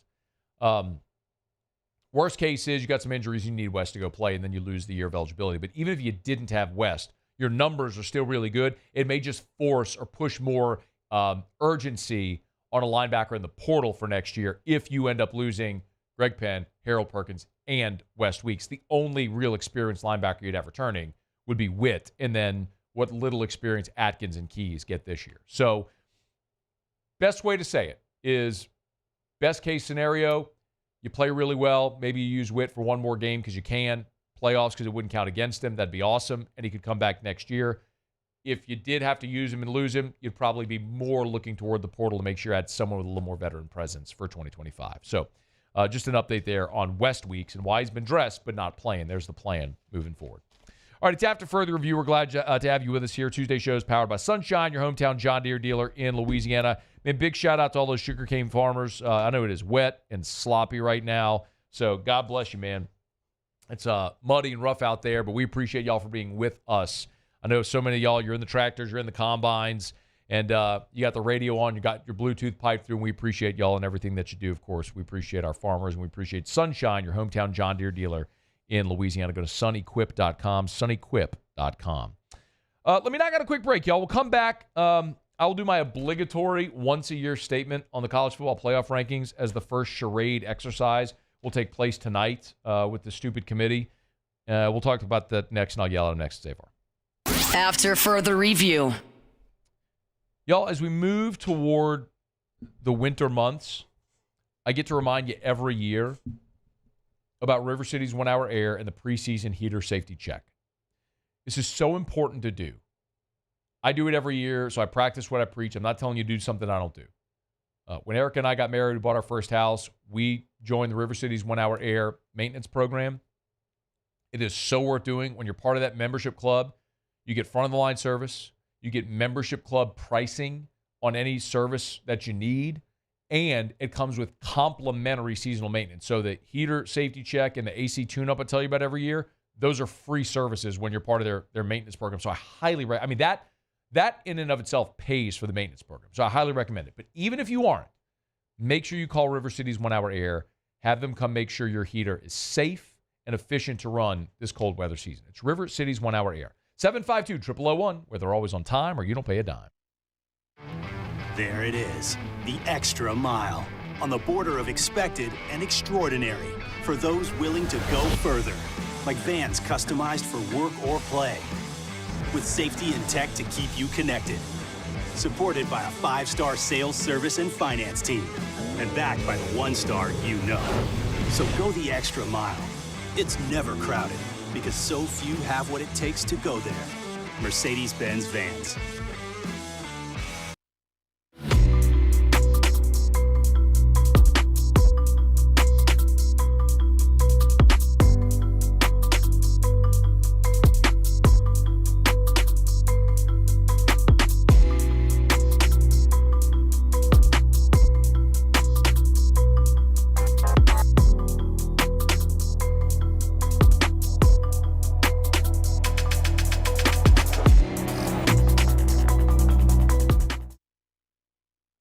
Breck teamed up to reimagine your parks, and you imagined big. With your help, we went to work, creating 12 beautiful community parks across the parish. A family-sized water park, miles and miles of trails, and parks just for your dogs. There are more places to splash, to explore, to run wild, and even soar. You imagined, we delivered. Gold. Breck, your #1 park system in the nation. Electricity is all around us, and our families depend on it. Every day is sparked by the power of a cold drink or a warm meal, a movie night, and a comforting light at the end of a dark hallway. From sunrise to sunset, playtime to bedtime, our team is ready to take care of your electrical needs. Even in the case of an after-hours emergency, the light in your life shines brighter with Mr. Electric. Hey, it's Matt Moscona. For years, you've heard me tell you about Insurance Network of Louisiana, helping you find better coverage for less money. But it's not just for your home and auto. They also offer commercial property. So, retail stores, professional offices like doctors, dentists, attorneys, clothing boutiques. Insurance Network of Louisiana can find you better coverage for less money. They service the entire state of Louisiana, and they're local. So call today at 293-0450 or lainsurance.net. Jerry and Benny Payne began Central Plumbing Company out of their driveway in Tanglewood subdivision. 50 years later and 4 generations down the road, we continue to serve Baton Rouge and the surrounding areas for all of their plumbing needs. Residential, commercial, industrial, or hospitality, Central Plumbing is here 24/7, 365. We want to thank our customers, family, and friends for 50 years of success. After further review, powered by Sunshine, your hometown John Deere dealer in Louisiana.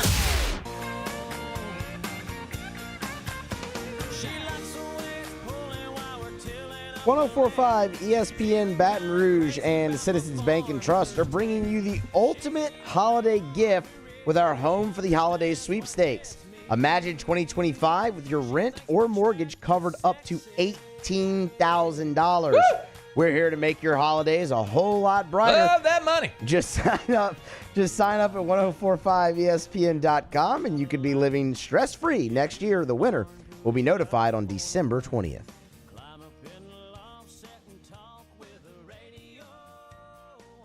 Okay, so who do we think is going to be number 1 in the college football playoff selection committee rankings? The first version of which comes out tonight. Any takers? Who do we think it's going to be? Oregon.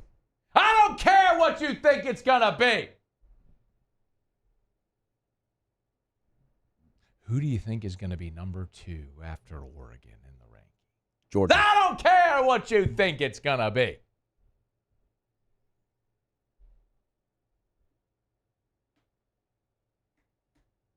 After Oregon and Georgia, who do you think is going to be number 3 in the first college football playoff ranking? Ohio State. I don't care who you think's going to be number 3 or 440. Just like I don't care what those self-important nerds sitting up in a hotel ballroom in suburban Dallas have to think either. Got 4 more friggin' weeks of football to play and the conference championship weekend as well. It ain't never end up the way it starts. Ever.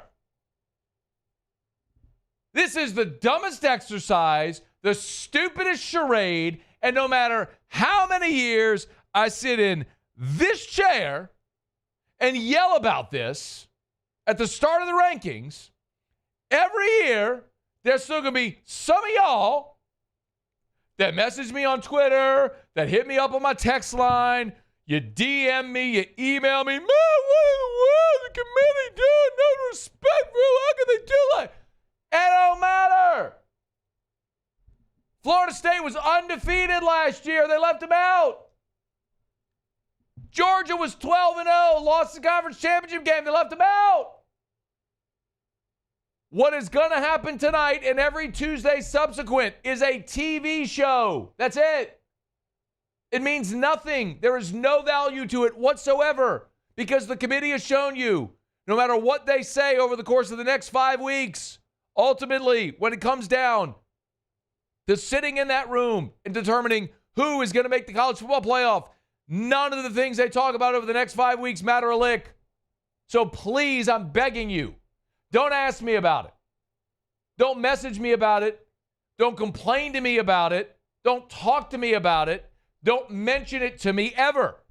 And in me doing this, I know all I'm doing is inviting all of you now to message me about it, to talk to me about it, and to complain about it, but I don't care. I'm going to ignore every one of you. I don't care who's number 1, 2, 3, 4, 5, 5. It doesn't matter.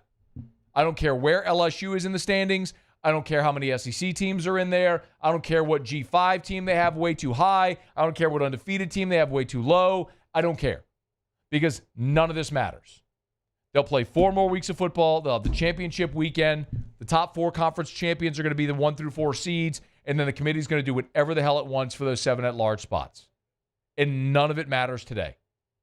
This is literally nothing more than a TV show. This is an opportunity for ESPN to roll. Who's the head of the committee? Is it still Honey Boo Boo? What was that guy's name? No, they got a new one. Hold on. Let's find out who it is. It's not Honey Boo Boo anymore? No. What was that guy's name? Boo. Honey Boo Boo. Yeah, because I don't even remember his last name. They're going to roll that dude out there, or lady. I don't know if it might be a lady. I don't know. Whoever it is, they're going to roll that person out there. They're going to talk to Reese Davis. They're going to answer a bunch of questions with a bunch of nondescript answers that don't give you any clarity to anything. There will be no consistency. They'll answer something one way today, and they'll answer it another way next week, and it just doesn't matter. So just understand, if you want to watch it, that's fine. If you're curious because you love college football, okay. But please understand that all they are doing is baiting you into watching a TV show whereby they can sell advertising. I don't know who the title sponsor is going to be. Dr. Pepper, Allstate, do we know? Allstate, it's Dr. Pepper, probably. Whatever. I wouldn't even say probably. Who presents the national championship? Doesn't matter. Yeah, doesn't matter. It doesn't matter. This is an opportunity to sell a TV show. As someone who knows about creating content for the sake of selling it to advertisers, that is what this is. There is absolutely nothing of merit. Can I be any more clear? No. Who's Honey Boo Boo this year?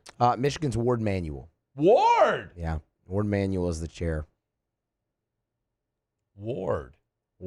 Is he an athletic director? Yes, or he's is he a president? No, he's the athletic director at Michigan. Ah, well, I didn't know if he was if it was AD. I mean, There could be ADs on this thing. They put a former Secretary of State. I remember Was that. Condoleezza Secretary of State? Or I know she was like the Homeland Security person under Bush a long time ago. I think she might have been a Secretary of State. I don't know. But she likes football, so that qualified her to be on the committee to select who gets to play for college football's national championship because Condoleezza Rice likes football. Hell, why not? I like football. She was Secretary of State. Okay, she was. Okay, good for her. I tell you what, that's a hell of an accomplishment. Get to be on the cabinet, something like that. Oh, I thought you were going to say the committee. Oh, that too. Yeah. You could be a coach. Yeah. They've had media members on there in the past. I think maybe they have to have one media member or something like that every year. Feels like maybe there was a guy from USA Today on there or something for a long time.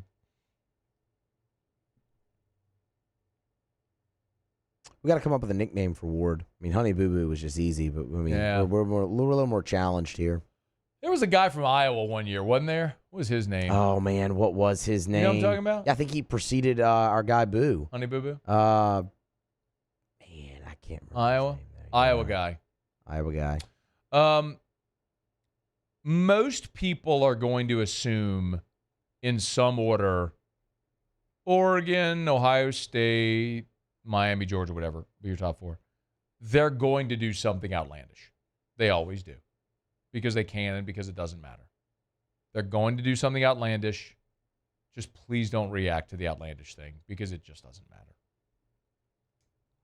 The only thing I really look forward to, Muse, is if we do have an opportunity to make fun of someone like Honey Boo Boo. Yeah. Gary Barta, by the way, was our Iowa friend. Was he the Iowa guy? He was the Iowa Yeah. guy. He still is, actually, the AD at Iowa. Is he still on the committee? I don't care who's on the committee. Unless if their name's Honey Boo Boo and I can make fun of them. Yeah. Is there anybody with a good name on the committee? Let me look. I'd have to look at the whole committee. You look up the committee. I'll remind people about Parish Restoration. Go to parishbuilt.com, parishbuilt.com. A lot of rain these past few days. You got more rain coming. If you got rain in your house, you probably have mold. It's a safe assumption. Louisiana, it's wet and it's humid. So if you got a leak, probably have water in your walls, insulation, sits there, it's humid, breeding ground for mold. You know how to knock that out? Parish Restoration. Go to parishbuilt.com, parishbuilt.com, hit the restoration tab. It's easy. Patented non-toxic dry fog treatment. They'll come into your home, your office building, really literally anything from a single-family residential building to a large-scale commercial building. They can fog any of it. It'll kill mold, remove odor, sanitize. Great, especially during cold and flu season. Have them come in, fog, sanitize your whole space. It's Parish Restoration. Parishbuilt.com. Parishbuilt.com. Just hit the restoration tab for Parish Restoration. You got it? Yeah. Any good names? I present to you Chet Gladchuk. Gladchuk? Gladchuk. Like C-H-U-K? G-L-A-D-C-H? C-H-U-K. Yes. C-H-U-K. But his first name's Chet. I mean, come on. Chet? Chet. Or Ched? No. Chet. C-H-E-T. Chad? Chet. He's the AD at Navy. I was going to make fun of him until you told me he was part of the armed forces. Well, he wasn't. He's just the athletic director. How do you know? He might have been. I'm reading his bio. What is his bio? Where's he from? He came to Navy from Houston, but he's been there for 22 years. He went to Boston College. Chet. Chad. Oh, he was also the AD at Tulane in 87 and 90. That a babe. How about that? 87 through 90. How about that? Stay hot, Chet. Chad. So do we just blame Chet for all this year? Blame Canada. Yeah, always blame Canada. It's After Further Review. Ross Jackson next. After Further Review. Brought to you by Glow Resources, GLO, glowresources.com. At Glow Resources, they are complete employer solutions. You can check them out at GLO, glowresources.com, glowresources.com. Man, they're fun to work with. If you maybe run a you work in a blue-collar industry, and you're tired of hiring people that are unreliable. They're slow to work. There's one story I was told one time of, not from Glow, but incidentally, there was a job site where they're trying to set up tents. It took people like an hour to set up tents, something that should have taken 10 or 15 minutes. Glow Resources will help you find people that work hard, that show up on time. So a big part of it is, why aren't your employees showing up? Do they have reliable transportation? Do they have upcoming appointments? Are there physical requirements that they don't meet, or skilled requirements and capabilities don't meet? Glow Resources will discover all of that stuff through the interview process. It's just part of how they continue to make your business more efficient and effective. GlowResources.com. I've been doing business with Luba for 25 years. They're dependable, trustworthy. It's just the attention to detail with our clients. Our folks have years and years of experience. They're highly trained professionals, but many companies have that asset. What I'd like to think makes Luba a bit different is that we use those talents in a way that truly is dedicated to serving the needs of the folks who depend on us. The Windsor Senior Living Community in Mandeville, Louisiana is a beautiful, vibrant apartment community geared towards seniors.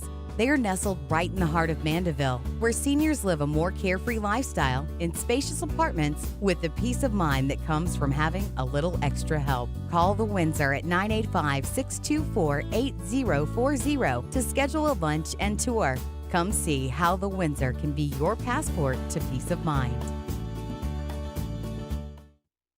Dylan Cruz here to tell you about Six Rings Baseball and Softball Camp. If you live on the North Shore and play ball, go to Six Rings Camps with former LSU assistant coach Dan Canaveri. His knowledge is second to none, and your child will improve and have fun doing it. Camps were held at Coquille Park and Six Rings Academy in Covington with 4 sessions over the summer. Full day and morning only sessions are available from ages 7 to 13. Go to sixringsbaseball.com or call 985-206-9096. Learn the game to love the game. Breck teamed up to reimagine your parks, and you imagined big. With your help, we went to work, creating 12 beautiful community parks across the parish. A family-sized water park, miles and miles of trails, and parks just for your dogs. There are more places to splash, to explore, to run wild, and even soar. You imagined, we delivered gold. Breck, your #1 park system in the nation. Electricity is all around us, and our families depend on it. Every day is sparked by the power of a cold drink or a warm meal, a movie night, and a comforting light at the end of a dark hallway. From sunrise to sunset, playtime to bedtime, our team is ready to take care of your electrical needs. Even in the case of an after-hours emergency, the light in your life shines brighter with Mr. Electric. Hey, it's Matt Moscona. For years, you've heard me tell you about Insurance Network of Louisiana, helping you find better coverage for less money. But it's not just for your home and auto. They also offer commercial properties. So, retail stores, professional offices like doctors, dentists, attorneys, clothing boutiques. Insurance Network of Louisiana can find you better coverage for less money. They service the entire state of Louisiana, and they're local. After further review, powered by Sunshine, your hometown John Deere dealer in Louisiana.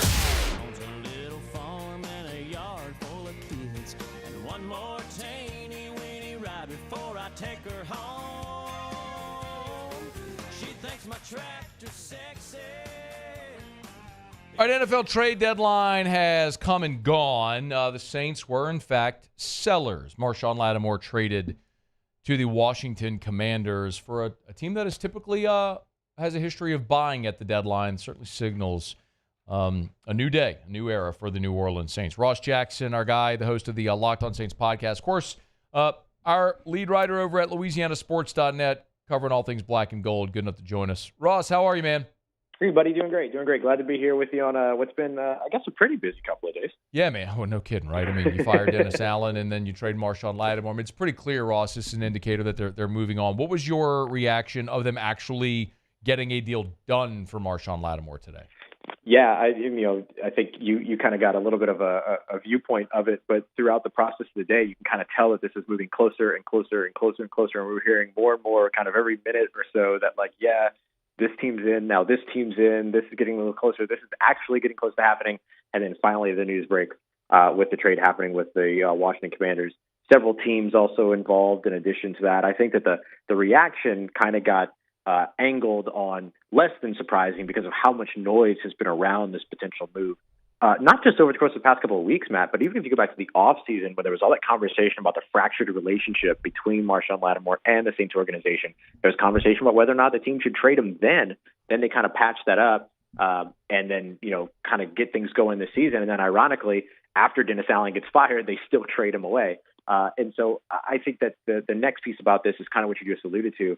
is that the next piece of the reaction is, hey, this is the Saints embracing where they are, which is in the process of staring down a rebuild and adding draft assets to help them get a little bit younger as a team right now. There's 9 players over the course over the age of 30 years old, which in NFL terms is a pretty old weighted team. And so this team wants to get younger. They help themselves do that, trading Marshon away and bringing in some more draft capital. What other teams do we know that were in play? My understanding is that the Los Angeles Chargers got involved, that the Kansas City Chiefs were in there. I heard that the Baltimore Ravens were sniffing around as well. You saw that they actually ended up, after the Marshon Lattimore trade, they traded with the Los Angeles Rams to bring in Tre'Davious White. So maybe that confirms at least their interest at the position. They wanted another elite corner to, or at least elite level, elite talent corner to pair with Marlon Humphrey or help around Marlon Humphrey. And so those are 3 of the teams that I heard were involved. I think that there was a little bit of a whisper, very quiet rumbling that maybe the Green Bay Packers would get involved, but I don't have any confirmation yet that they actually did. So why was Washington the team that got it done? I think it really came down to the return. I think there's 2 things here. I think the return is number 1, getting a 3rd-round pick, a 4th-round pick, and then returning the 6th-round pick that they sent earlier this offseason to Washington for defensive tackle John Ridgway III.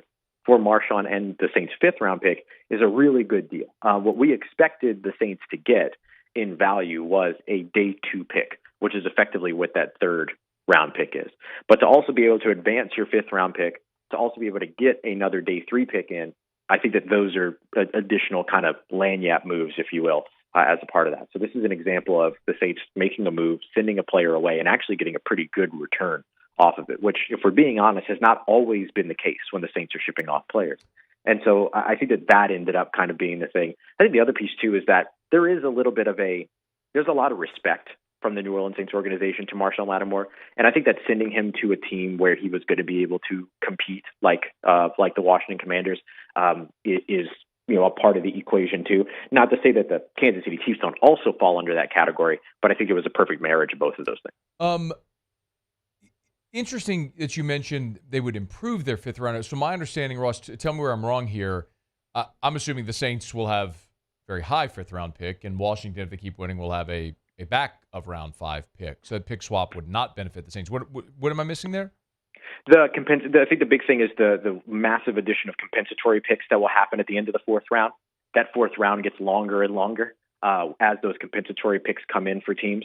And so I think that the gap will widen between a high 5th round pick and a low 4th round pick once those compensatory picks come in. So instead of it being what would originally look like maybe let's call it a 6 or 7 pick move, could turn into pretty quickly a 14 or 15 pick move. Makes sense. Okay, that makes sense. All right, let's talk a little bit about the money as well. Ross Jackson's with us. He's on Twitter at RossJacksonNola. Give him a follow. Of course, you read all of Ross's stuff at LouisianaSports.net. Make sure you're subscribed to the Locked On Saints podcast as well. Let's just talk about what this means short-term, long-term for the Saints with the cap situation and moving Lattimore. Take it as you wish. Mm-hmm. Yeah, so I think what you're looking at here is, in terms of the immediate savings, is about $400,000. Big whoop, right? Not a huge amount of money there. This year. Yeah, right. This year. The difference is next year. Now, the Saints aren't going to save a bunch of caps.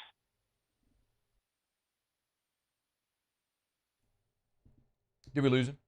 Okay, that's fine. We can try to. We might have lost him there. He was starting to say the Saints aren't going to lose a lot of cap space, I think, but we'll get back to Ross. Are we recalling him? We got him? Okay. Yeah, you were saying the Saints aren't going to save a lot of cap space. You can pick it up right there. Yeah, right. So they're not going to save a ton of cap space, but what it's going to allow them to do is be a little bit more comfortable in terms of where they're moving, in terms of their future.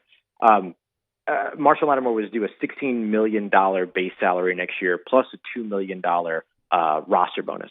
So it's about $18 million in total there. They would have had to restructure that, kick the can down the road more. Now they're off the hook from doing that. They don't save $16 or $18 million because a bunch of the bonuses from previous restructures all have to advance into next year's salary cap.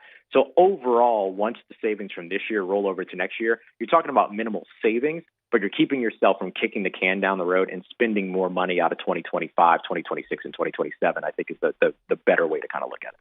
What do we think is the long-term impact of this deal of moving Marshon Lattimore on the Saints? Yeah, I think the long-term impact is that you lose a lockdown corner, right? Now you lose a lockdown corner that has had some, strange injuries, a lacerated kidney, got rolled up on, things like that. Not things that I would call injury-prone issues, but, it is worth mentioning that, they have lived life without Marshon Lattimore and have become very experienced with doing that. They have a very talented cornerback room. Paulson Adebo, of course, was a part of it. He now is out for the season, or has been out for the season with a broken femur. But, you have a young guy in Alontae Taylor, who I think is one of the young pieces that this team should be keenly evaluating throughout the rest of the season, because he's one of those young pieces that you now have the ability to build your rebuild around. Same thing with second-round rookie Kool-Aid McKinstry, who can also be a part of that. So this opens the door for you to be able to kind of have that influx, that youth movement in your secondary, so that you can start to kind of build up your youth leaders or your new leaders in that position. Alontae Taylor is somebody that came into the NFL as a born and bred outside corner, got kind of shoehorned into the slot. Be very interested to see now with the departure of Dennis Allen if he moves to the outside, and with the departure of Marshon Lattimore if he moves to the outside, and has the ability to prove that little tattoo that he has behind his ear that says "I'm him." Does he get the opportunity to prove that, and does he make good on it? And I think that if you're able to do that, then this team can move forward with two pretty strong perimeter corners in he and Kool-Aid McKinstry. And that if you're able to kind of capture that development quickly, then you can focus on building up and seeing where you can tinker with the rest of the roster, or more than tinker, rebuild the rest of the roster. By the way, there is a good piece up right now at LouisianaSports.net. Ross has been all over this, not only his reaction to Lattimore, but he has a nice piece up as well about Alontae Taylor and his role now as the future of the Saints at cornerback. It's really good. You can go read it at LouisianaSports.net. As always, everything at LouisianaSports.net is completely free. No paywalls, no article limits, anything like that. Always free over at LouisianaSports.net. Ross, any other word if the Saints were shopping any other players today? I haven't heard anything definitive that they were actively shopping. I have heard that there were phone calls being made about guys like Chase Young in particular, was somebody that apparently was being checked on. There were other players that were mentioned too, but I don't have enough solid to really kind of run with on that. But there are some phone calls being made to New Orleans. My understanding is that New Orleans was never really openly making calls and shopping. They were receiving phone calls, and they got the right deal offer from one team for one player, and that's the move that they made. I don't know that they were really kind of out there with a big for sale sign throughout the trade deadline here. What from here to the remainder of the season, now that Dennis Allen's been fired, the trade deadline is passed, is there anything that you in particular are looking forward to over the next 10 weeks, 9 games from this team or from this franchise? Yeah, I think the thing that you're looking forward to now is, what does the young talent on your team look like? And look, you're not going to have any choice but to showcase it if you're in New Orleans, right? If you are New Orleans. Paulson Adebo is out for the season. Chris Olave, I'd be surprised if he takes another snap this season. Rashid Shaheed's out for the season. Marshon Lattimore gets traded. Will Harris right now is still on injured reserve. So all those players, all those positions now are filled with young players that are going to be coming back in. Guys like Mason Tipton, you get to have an actual look at him. A guy like Alontae Taylor, you finally get to see him potentially in his natural position. Same thing for Kool-Aid McKinstry when he comes back for his hamstring injury. Rico Payton maybe gets some additional opportunities as another undrafted free agent rookie cornerback. Jordan Howden as a second-year safety gets more looks. You get a real opportunity to look at the youth of this roster and begin to evaluate that. I think that's the thing that I'm looking forward to most over the course of the last 8 games for this team, is looking at getting a look at what that development looks like, what the future could look like for this team. And then you get an opportunity to kind of see an early interview for Darren Rizzi, who will probably get an interview for the Saints head coach. They interviewed him back in 2022. It's likely that they'll interview him again after the season unless somehow things just go completely off the rails under his watch, which I don't expect. And so you get a good look at that too. I think the Saints will have an expansive coaching search, but I do believe that Darren Rizzi will be a part of it. So this is an opportunity to begin all those kind of evaluations, figure out where your team is and where your team heads after the season going into the offseason. Say, man, I don't think Darren Rizzi can send this thing any more off the rails than it already is. I mean, ain't that the truth? Maybe the better way to say it is, can he not put it back on the rails? Right. It remains derailed, potentially. You can read about it over at LouisianaSports.net. Of course, you can listen to Ross every day, Locked On Saints podcast, however you get your podcast, or on YouTube. All right, man, we appreciate it. Great work. Thank you. Thanks, buddy. Take care. Stay safe. Talk to you soon. That is Ross Jackson. It is After Further Review. Brought to you by Michelli Weighing and Measurement, Michelli.com, Michelli.com. ISO 17025 accreditation available, and at Michelli, they service all scale and measurement equipment, makes, and models. They are our nation's largest distributor of scales. Incredible when you think about it. Like, they're right there in Harahan. This business that's more than 75 years old, right there in Harahan. They've maintained their local ownership. They've grown to more than 30 locations across a dozen different states. They're right here. They've maintained their local ownership. They still love to do business with a handshake and a smile. I mean, it's so interesting because, if you need devices calibrated, sure, you could pack them up in a box and ship them to Chicago, but why? Call Michelle. They'll even stop by, pick it up from you, bring it back to the office, calibrate it to one of the calibration labs, calibrate it, return it to you. Something that should take days when you're shipping it somewhere else could take weeks or months. Trust Michelle. Michelle Weighing and Measurement. At Michelle, we show the world what measurement can do. Michelle.com. Michelle.com. All right, it's after further review. We're glad you're hanging out with us. Thanks for being here on this really busy Tuesday edition. What a busy couple of days we've had with Dennis Allen being fired on Monday, Marshon Lattimore being traded today. It is LSU-Alabama week. Sean Salisbury's here in 15 minutes. I'll get Sean's take on Nussmeier, Milroe, that quarterback matchup, and certainly where the Saints go from here. Now they fired Dennis Allen. They very clearly push toward a rebuild. We'll talk about all that with Sean coming up after the top of the hour. Okay, quick break. We'll come back and wrap up hour number 2. Muse will have Tigers and the Pros. Don't you move. AFR. Brought to you by Clegg's Nursery. 4 locations in the greater Baton Rouge area. Seagan near Airline, LA 16 in Denham, Mid-City on Don Moore, and the Garden Center on Greenwell Springs. Tell you every day to buy local and shop local to go see our friends over at Clegg's Nursery. New hours now. Of course, it closes at 5 o'clock with daylight savings ending now. So get on by Clegg's Nursery a little bit earlier in the day while it's still sunshine and outside. And y'all, it is a great time to just plant something. Every single day they get new shipments of those beautiful fall bedding plants and flowers. So if you want to add that beautiful pop of fall color into your flower beds, your patio pots, or you want any of that fall decor for your front door, for your front patio, lawn garden, they've got it all over at Clegg's Nursery. You can get by any of their locations and some great gift items as well. Maybe you have a birthday coming up in the family. Those tuned wind chimes, bird feeders, hummingbird feeders, and always a gift card for that green thumb on your list. You can get it at Clegg's Nursery. Buy local, shop local at Clegg's Nursery. Bayou Chrysler Dodge Jeep Ram can get you in a new 2024 Ram 1500 truck for only $32,898. $32,898 for a new Ram 1500 truck. All new Bayou Automotive vehicles come with a complimentary 7-year powertrain warranty. The crew at Bayou Automotive is going to do right by you. It's no secret. The best oysters in Baton Rouge are at Jolie Pearl Oyster Bar. Enjoy mouth-watering South Louisiana flavor and oysters from all over the country. And don't forget our nightly drink specials.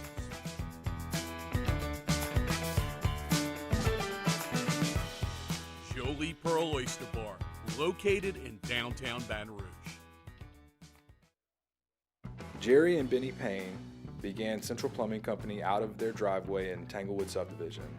50 years later and 4 generations down the road, we continue to serve Baton Rouge and the surrounding areas for all of their plumbing needs. Residential, commercial, industrial, or hospitality, Central Plumbing is here 24/7, 365. We want to thank our customers, family, and friends for 50 years of success. And looking forward to 50 more. Gulf Coast Office Products is a nationally recognized Savin office equipment dealer based right here in Louisiana. Over 100 employees strong, Gulf Coast has the boots on the ground to support all vertical markets from education, engineering, legal, and finance. With the latest in office technology, from desktop to production segment units, Gulf Coast and Savin have the perfect fit for you. Call 225-756-2644. That's 756-2644 for Gulf Coast Office Products. I've been doing business with Luba for 25 years. They're dependable, trustworthy. It's just the attention to detail with our clients. Our folks have years and years of experience. They're highly trained professionals. But many companies have that asset. What I'd like to think makes Luba a bit different is that we use those talents in a way that truly is dedicated to serving the needs of the folks who depend on us.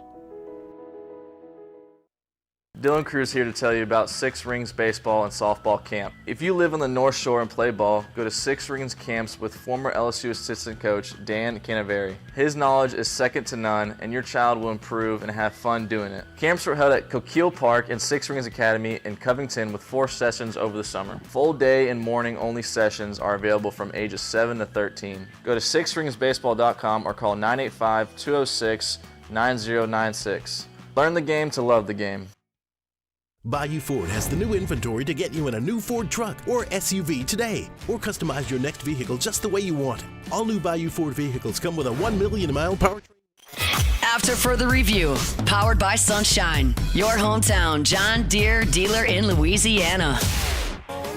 She thinks my tractor's sexy. It really turns her on. Go get you a sexy tractor. The only sexy tractors are green. Better believe that. The only place you're getting a green tractor in these parts is Sunshine, your hometown John Deere dealer in Louisiana. Although they do have tickets for that Gator. Remember the LSU Gator? Go to sunnyquip.com, sunnyquip.com. We're actually getting close. I've been telling you about this for like 6 months now, but we're actually getting close. They're going to give away that John Deere Gator. It's LSU design. They're giving it away. They're drawing the winner at the Vanderbilt game. So we're just 2 weeks from Saturday, right? I mean, it's Bama, then it's Florida, at Florida, home against Vanderbilt. That's when they're going to draw for it. Remember, all the ticket sales all go to benefit 4-H and FFA. So look, if you go to sunnyquip.com, do you have this? Go to sunnyquip.com, right on the homepage, scroll down, and you'll see it right there. Win the LSU Gator. Just tap, get tickets right there, and you could buy your tickets. It's a $20 ticket. Somebody's going to win this freaking bad bleep John Deere Gator, and all the proceeds are benefiting FFA and 4-H. So go to sunnyquip.com, sunnyquip.com. Muse, would you post that link in the Bayou Ford YouTube chat as well? I'd appreciate it. Sunnyquip.com for Sunshine, your hometown John Deere dealer in Louisiana. All right, Tigers in the pros. Tigers in the pros. They still bleed purple and gold. They're just really rich now. The Los Angeles Rams trade cornerback Tre'Davious White to the Baltimore Ravens just ahead of the NFL trade deadline. Here are your terms. The Ravens give up a 2026 7th-round pick for Tre'Davious White and a 2027 7th-round pick. White, of course, started the first 4 games of the season for the Rams, but he's been inactive for their last 4 games. The Rams did give White and his representatives permission last week to speak to other teams on a trade. Of course, White coming off that torn Achilles a season ago when he was with the Buffalo Bills. Now, a member of the contending Baltimore Ravens. Hey, babe. Huge night in the NBA on Monday for Naz Reid. You should have stayed. 26 minutes, about 25 points to go along with 9 rebounds. Naz was the leading scorer for the Timberwolves, all of that off of the bench. A cool plus 33 on the night, 5 of 7 from 3. Get you some, Naz Reid. Hey, babe.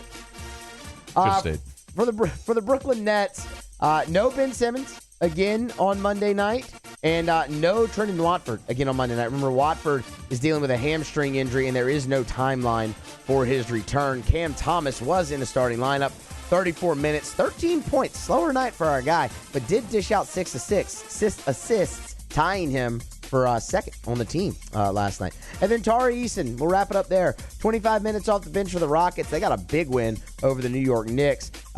7 points, 5 boards, but a cool plus 9 there for Tari Eason. So very productive for the former Tiger. That is Tigers in the Pros. Presented by Relief Windows and ReliefWindows.com. Energy-efficient replacement windows, beautiful entry doors, hardy plank vinyl siding. Oh, yeah.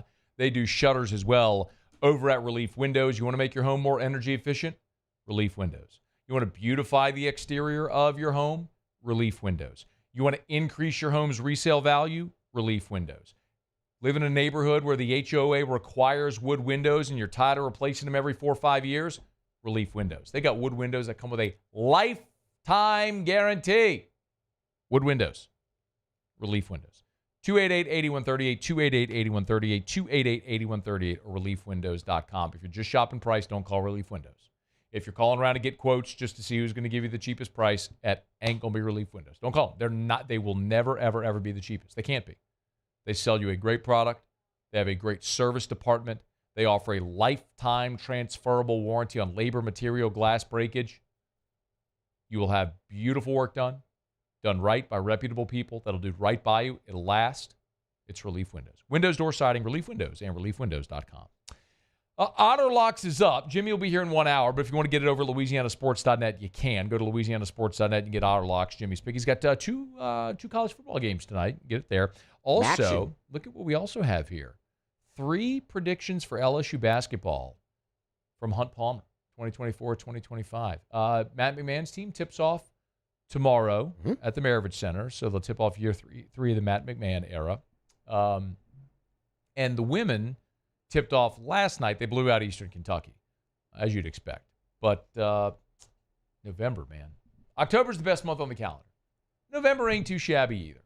But Matt McMahon and the Tigers tip off year 3 of the McMahon era tomorrow at the PMAC. They got a game Sunday as well. If you want to go read Hunt's predictions on the season, you get it at LouisianaSports.net. All right, quick break. Sports Center's coming up. Get you caught up on national headlines. When we come back, our guy Sean Salisbury will be here. We'll talk some football. It's AFR.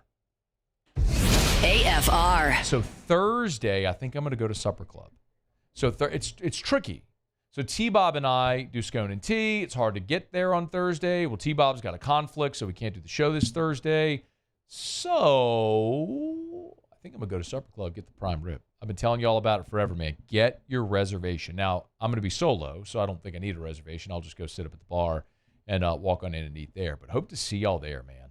Thursday, prime rib at Supper Club, the one-day only special. Don't go in on Saturday asking for prime rib. They don't have it.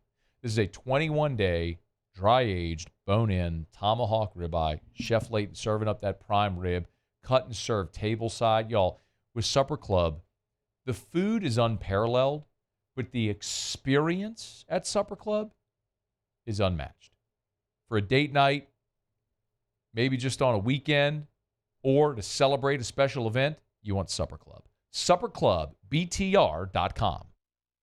The only thing scary about the deals at Bayou Ford is if you miss out on them. Like $15,000 off F-150. Bayou Ford has $15,000 off Ford F-150. All new Bayou Ford vehicles come with a complimentary 7-year powertrain warranty. The crew at Bayou Ford is going to do right by you. When you can't rely on technology, you can rely on Mountain Cold Refreshment. Dave's back on. Coors Light. Choose chill. Gulf Coast Office Products is a nationally recognized Savin office equipment dealer based right here in Louisiana. Over 100 employees strong, Gulf Coast has the boots on the ground to support all vertical markets, from education, engineering, legal, and finance. With the latest in office technology, from desktop to production segment units, Gulf Coast and Savin have the perfect fit for you. Call 225-756-2644. That's 756-2644 for Gulf Coast Office Products. I've been doing business with Luba for 25 years. They're dependable, trustworthy. It's just the attention to detail with our clients. Our folks have years and years of experience. They're highly trained professionals. But many companies have that asset. What I'd like to think makes Luba a bit different is that we use those talents in a way that truly is dedicated to serving the needs of the folks who depend on us. Join us at Pro Dreams in Mandeville for our special event, A Day of Champions. Meet LSU National Championship winning head coaches Jay Johnson, Skip Burtman, and Paul Maneri. Don't miss your chance to purchase authentic sports memorabilia, autographed by the champions themselves. It's the perfect opportunity to celebrate LSU baseball and take home a piece of history. Visit pro-dreams.com to get your tickets. See you there. Breck teamed up to reimagine your parks, and you imagined big. With your help, we went to work, creating 12 beautiful community parks across the parish. A family-sized water park, miles and miles of trails, and parks just for your dogs. There are more places to splash, to explore, to run wild, and even soar. You imagined, we delivered gold. Breck, your #1 park system in the nation. Electricity is all around us, and our families depend on it. Every day is sparked by the power of a cold drink or a warm meal, a movie night, and a comforting light at the end of a dark hallway. From sunrise to sunset, playtime to bedtime, our team is ready to take care of your electrical needs. Even in the case of an after-hours emergency, the light in your life shines brighter with Mr. Electric.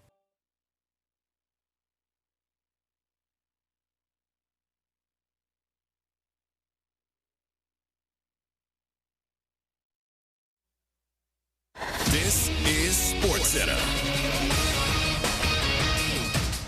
I'm Christine Lisi. 76ers center Joel Embiid suspended 3 games by the NBA for shoving a Philadelphia Inquirer columnist after Saturday's game. The incident came in reaction to Embiid taking issue with the columnist recently mentioning his son and brother while questioning his professionalism and effort to stay in shape.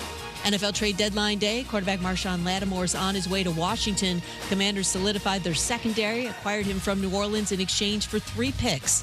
Our Harry Douglas. He's a physical corner, and I mean physical corner, and that's what the Washington Commanders need to go along with that front that they do have. Yeah. We know Dan Quinn wants that defensive line to be relentless, but when you can take a guy who can play man coverage and say, you know what, let's try to eliminate the best team's wide receiver option by letting Marshon Lattimore not only play him on one side, but travel with him along everywhere that he decides to go. The Steelers sending a 2025 fifth-round pick to the Jets for receiver Mike Williams. Steelers also acquired edge rusher Preston Smith from the Packers for a 7th-rounder. First college football playoff rankings of the season unveiled in an hour on ESPN. ESPN Radio is presented by Progressive Insurance. Make sure your family is well taken care of with life insurance. Protect your phones, laptops, and more with electronic device insurance. And cover your furry friends with pet health insurance. Matt Moscona. I'm very important. After further review. Say it one more time. After further review with Matt Moscona. And here we go. Live from the Mercedes-Benz of Baton Rouge studio. Let's ride!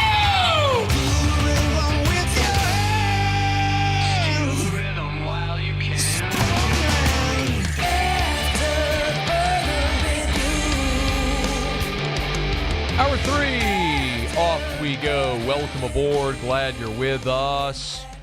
It's AFR, powered by Sunshine, your hometown John Deere dealer in Louisiana. I'm Matt. Love you, Matt. Paul O'Neill. They're chanting Paul O'Neill's name.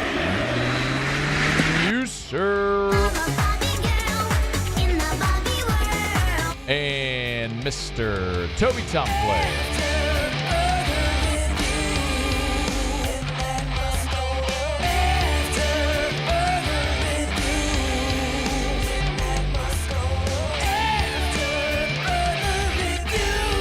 All right, we're here. Glad you are as well. 5 o'clock quitting time. Glad you are driving home with us. We have some bold projections, a little more what Brian Kelly and Kalen DeBoer had to say about previewing this game with LSU and Alabama coming up this weekend in Tiger Stadium. What are we doing, guys? We good? Yeah, I'm just pointing. Do we have them or no? Not yet. I'm working on that.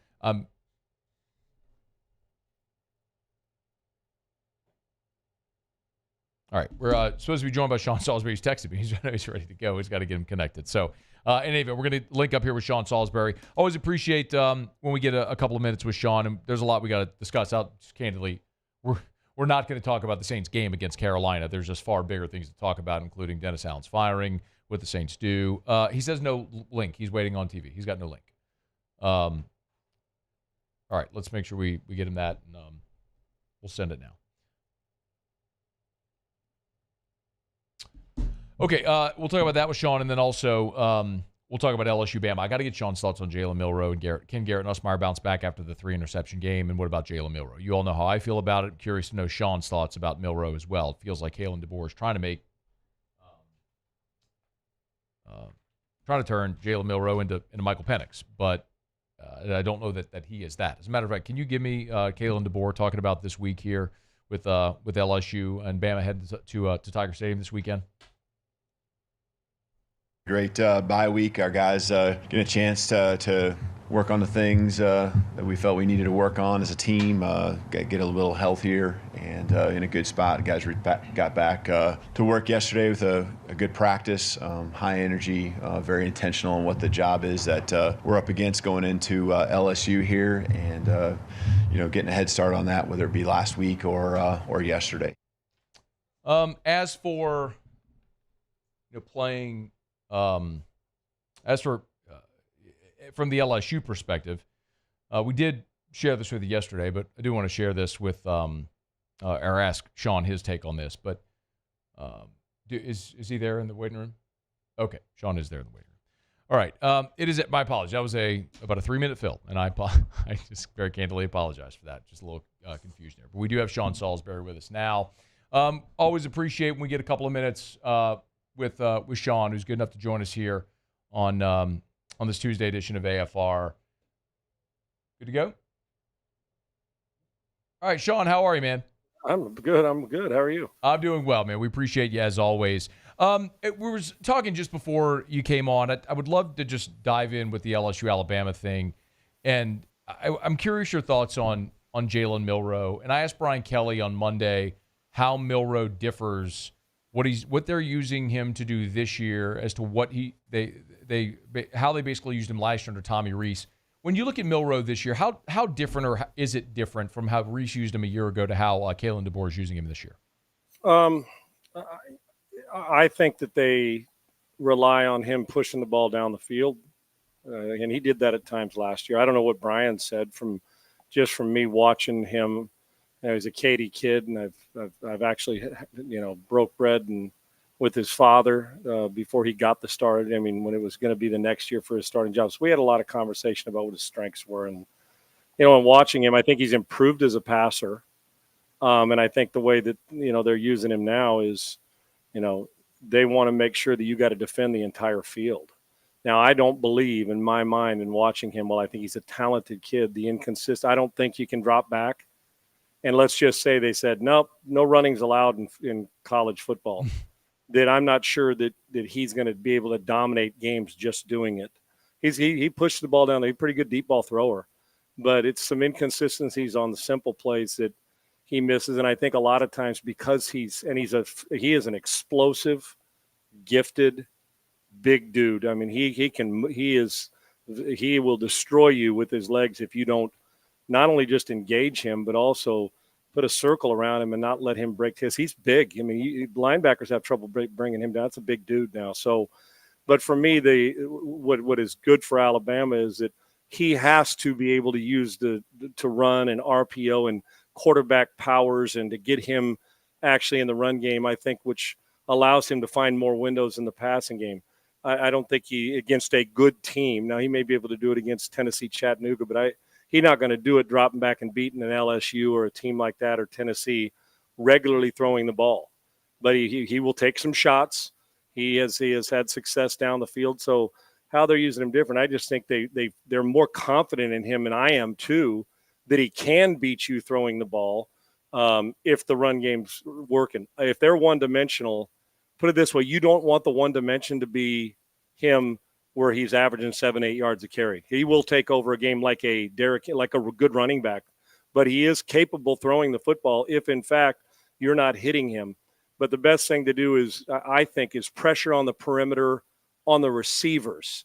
Now, how to combat that if you're Alabama is you motion to give yourself a free release, but I think you have to be physical on the perimeter, because once you take them out of 1-2-3 ball out or catch and release in the quick game ball out, what he'll rely on is his legs, is his check down more often than, because he knows they're explosive.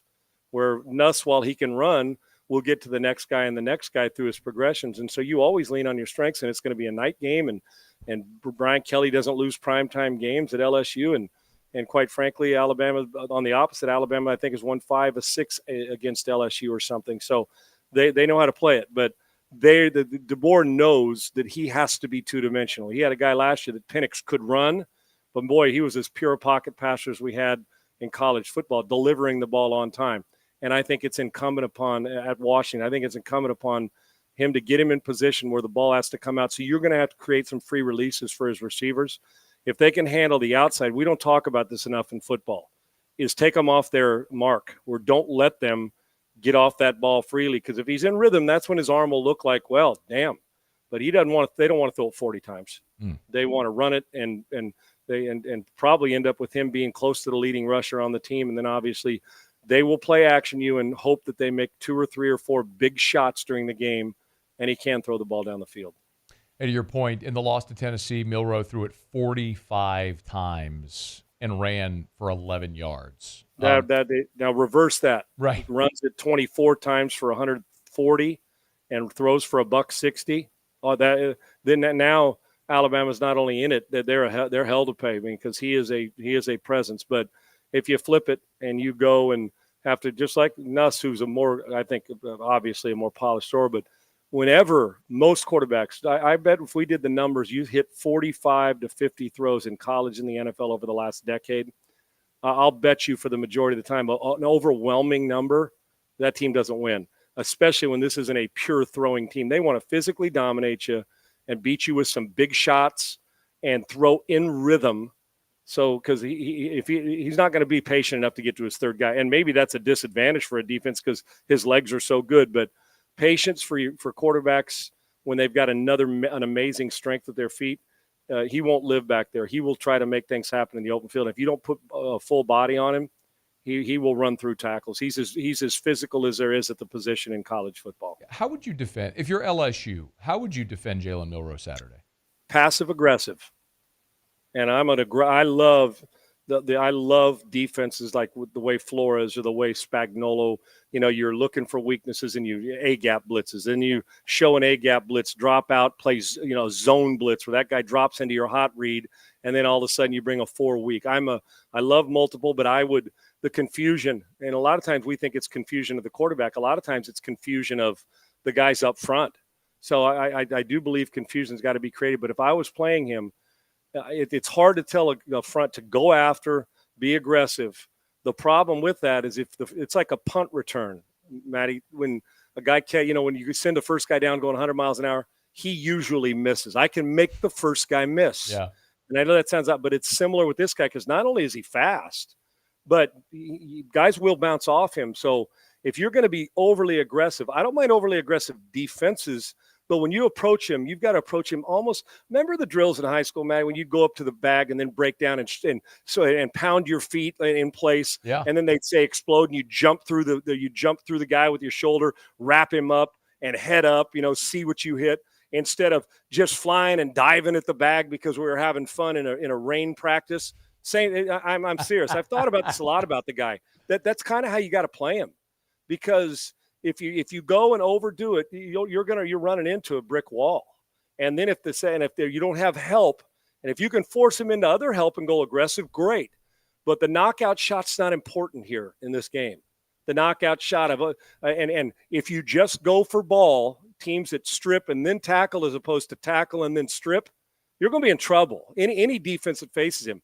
But you'd hope that you can make them and win on first down. So I would do everything I could. Like I said at the beginning, I would do everything I could to focus on a passive aggressive to where you don't get out of your lanes, because he will find his head will go to the lane. It's like a punt return also in lane. You get out of your lane, that punt return, the special teams coach will find a lane.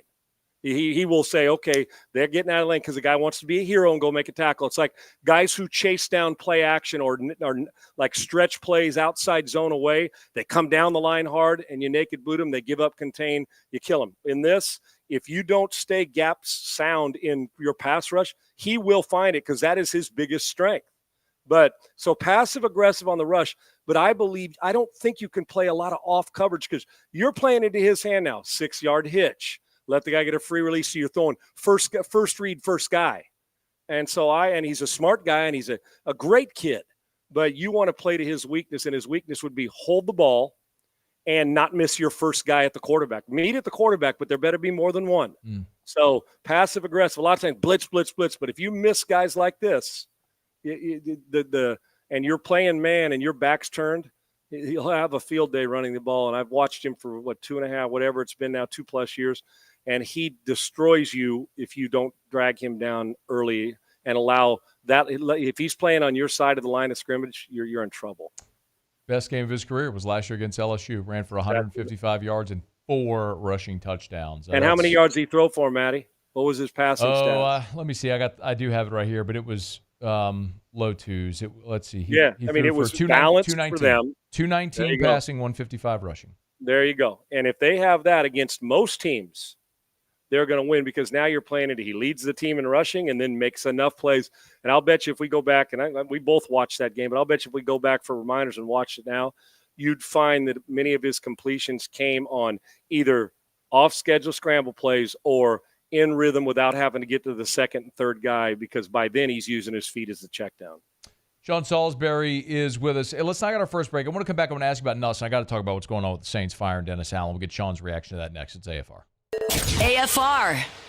Brought to you by Rouse's, the official supermarket of the New Orleans Saints. Rouse's.com, Rouse's.com. Hey, if you go to Rouse's.com, you can learn about that great deal they got going on right now, where with Thanksgiving less than a month away, Rouse's is giving you your Thanksgiving turkey. How about this? For free, by the way. If you buy a Hormel Cure 81 spiral sliced ham for just $2.99 a pound at Rouse's, you'll get a Butterball Grade A frozen turkey up to 14 pounds for free. That's right.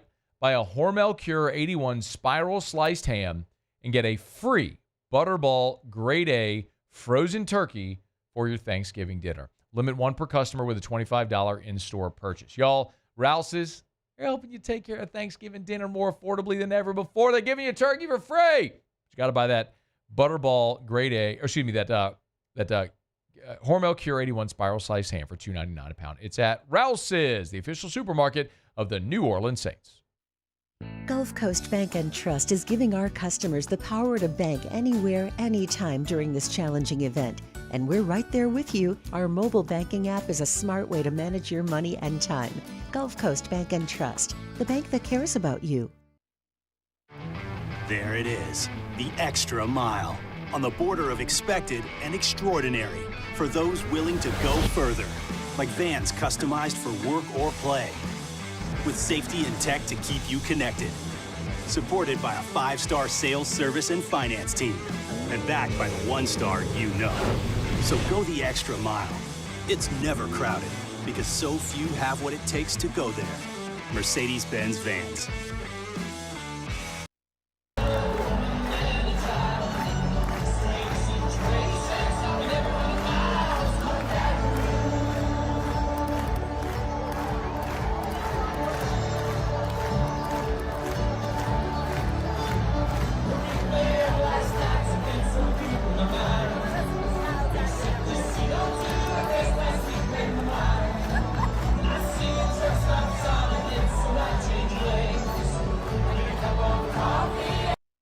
Hey, it's Matt Moscona. For years, you've heard me tell you about Insurance Network of Louisiana, helping you find better coverage for less money. But it's not just for your home and auto. They also offer commercial property. So, retail stores, professional offices like doctors, dentists, attorneys, clothing boutiques. Insurance Network of Louisiana can find you better coverage for less money. They service the entire state of Louisiana, and they're local. So call today at 293-0450 or lainsurance.net. Jerry and Benny Payne began Central Plumbing Company out of their driveway in Tanglewood Subdivision. 50 years later and 4 generations down the road, we continue to serve Baton Rouge and the surrounding areas for all of their plumbing needs. Residential, commercial, industrial, or hospitality, Central Plumbing is here 24/7, 365. We want to thank our customers, family, and friends for 50 years of success. And looking forward to 50 more. Gulf Coast Office Products is a nationally recognized Savin office equipment dealer based right here in Louisiana. Over 100 employees strong, Gulf Coast has the boots on the ground to support all vertical markets, from education, engineering, legal, and finance. With the latest in office technology, from desktop to production segment units, Gulf Coast and Savin have the perfect fit for you. Call 225-756-2644. That's 756-2644 for Gulf Coast Office Products.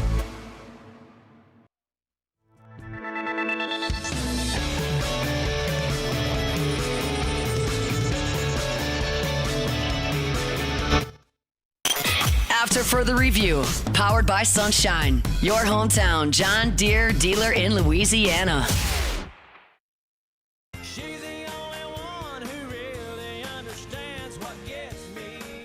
All right, rolling along here, 5 o'clock hour, Tuesday edition of AFR. Always appreciate our friends over at Sunshine, your hometown John Deere dealer in Louisiana. Always appreciate Sean Salisbury, good enough to spend a couple of segments with us here on Tuesdays. We dive into some football. Talk Jalen Milroe last segment. We'll get to Saints here in just a bit, but Sean, I'd be remiss if I didn't get your thoughts on Garrett Nussmeier. We talked about the rough day he had against Texas A&M.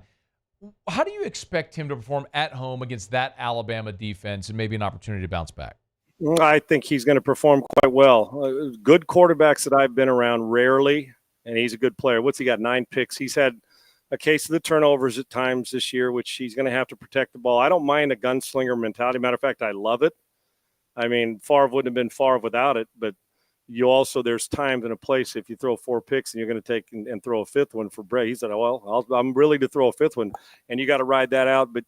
But when in the competition, when you're playing against a team, you could throw 3 picks and still win. That's tough to do in the SEC. So I believe that good players I've been around and watched rarely, because what happens is even though they're focused in every game to prepare, there's a different hyper focus when you go through that.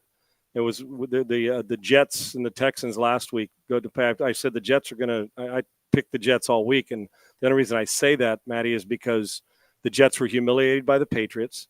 Coach had not won a game. The interim coach had not won a game. Rodgers had been subpar at best this year, and they're going on the road. The Texans, all the praise. They're 6-2, and my thought process was, this is where the Jets, even if it's an ugly one, the players, when they're humiliated, do not discount. I'm just telling people, discount when somebody's humiliated or embarrassed or did not do their thing and felt like that they put their team in a bind. And I got knowing Nussmeier, critical of himself. I mean, his dad, meaning a football family and a quarterback, and as competitive he is, you don't have to correct him. He knows, and he knows how the mistakes he made. I would expect him to play spectacular this week, even though we'll go over the reasons, I'm sure, how Alabama's going to try to defend him. But coming off that game, I think he's gunslinger enough. What happens in that game, if you're not gunslinger or have guts enough, you'll back off and get to the point where you become cute and aim at it after a game like that because, well, I got to go back to my protective mode. He's gunslinger enough to protect the ball, still take the chances when necessary, but be better at it. Some guys would crawl into a hole and say, you know what, man, 3 more picks, I might lose my starting job. That's not him. He's based on toughness and grit and puts himself in trouble sometimes, but is able to come out of it. Just wasn't able to, and they threw 50 times last week. You're not going to win throwing it 50 times most of the time against good teams. Or 2 weeks ago. So I and both teams rested enough to go. I expect him to play well. I expect him to play tough.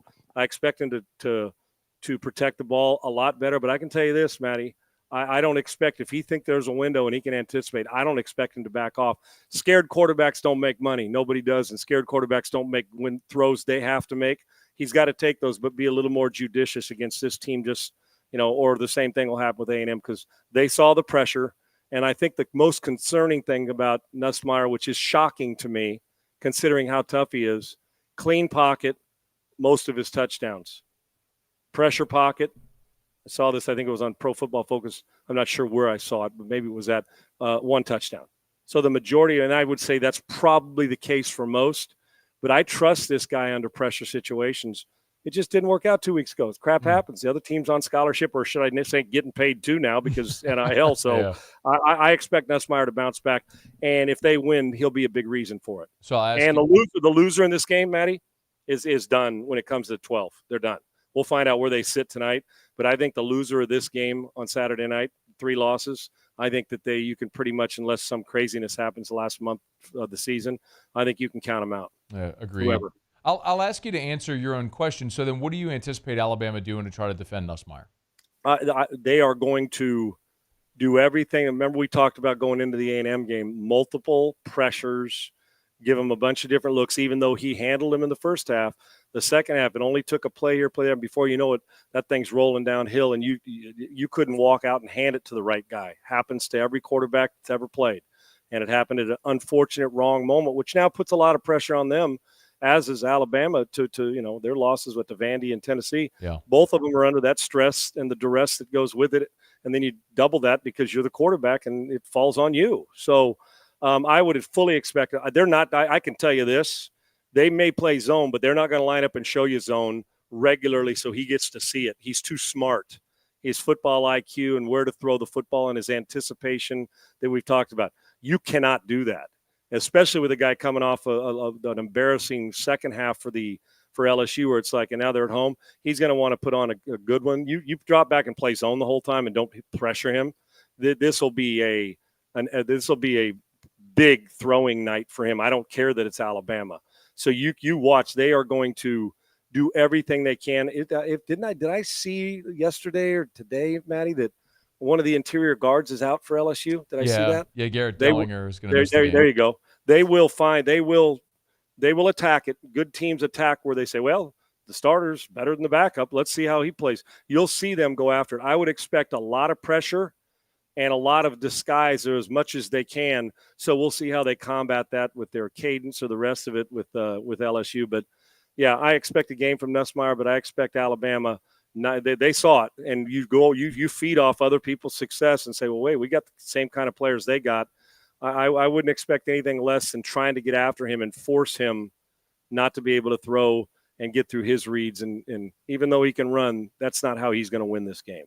Sean Salisbury's with us. He's on Twitter at Sean Unfiltered. You can get him there. Sean, I want to spend the rest of this time at least getting a thought from you on the situation in New Orleans where Dennis Allen was fired. It probably felt inevitable, but, man, you lose to Carolina. That's how it went down. I mean, how do you feel about an in-season firing and the decision that the Saints made to move on from Dennis Allen? Yeah, I know this sounds kind of cheesy, and I don't like seeing, coaches get fired. None of us do, but that's part of it. I don't know a coach that hasn't been. Okay, they all at some point, and Dennis has not had great success as a head football coach, and that's a Captain Obvious statement. It rarely works, Maddie. It rarely works. A guy comes in, you're sitting there, all of a sudden we waved a magic puff the magic dragon and a magic wand, and all of a sudden the players just got 25% better overnight. And and the other team's like, yeah, you got an interim coach. Go ahead, man, have it. It doesn't. Now, you'll get some that go on a roll, inevitably, regardless of what happens. Now, he's got a half a season. Jeff, Brick and Ulbrich and the Jets had more than half a season, so they at least get some bandwidth, a chance and bandwidth to see if they can make an impact. Normally, these happen later in the season with 3 games to go. That doesn't matter what he could go 3-0, and the chances of him keeping the job, because they're already now the Saints. I assure you, regardless of what Rizzi does, they're already looking at candidates. I'm just telling you and saying which way do we go, and they're going to have those conversations. So you have to almost be a miracle worker as a interim coach to keep the gig. Some we should have kept in the past.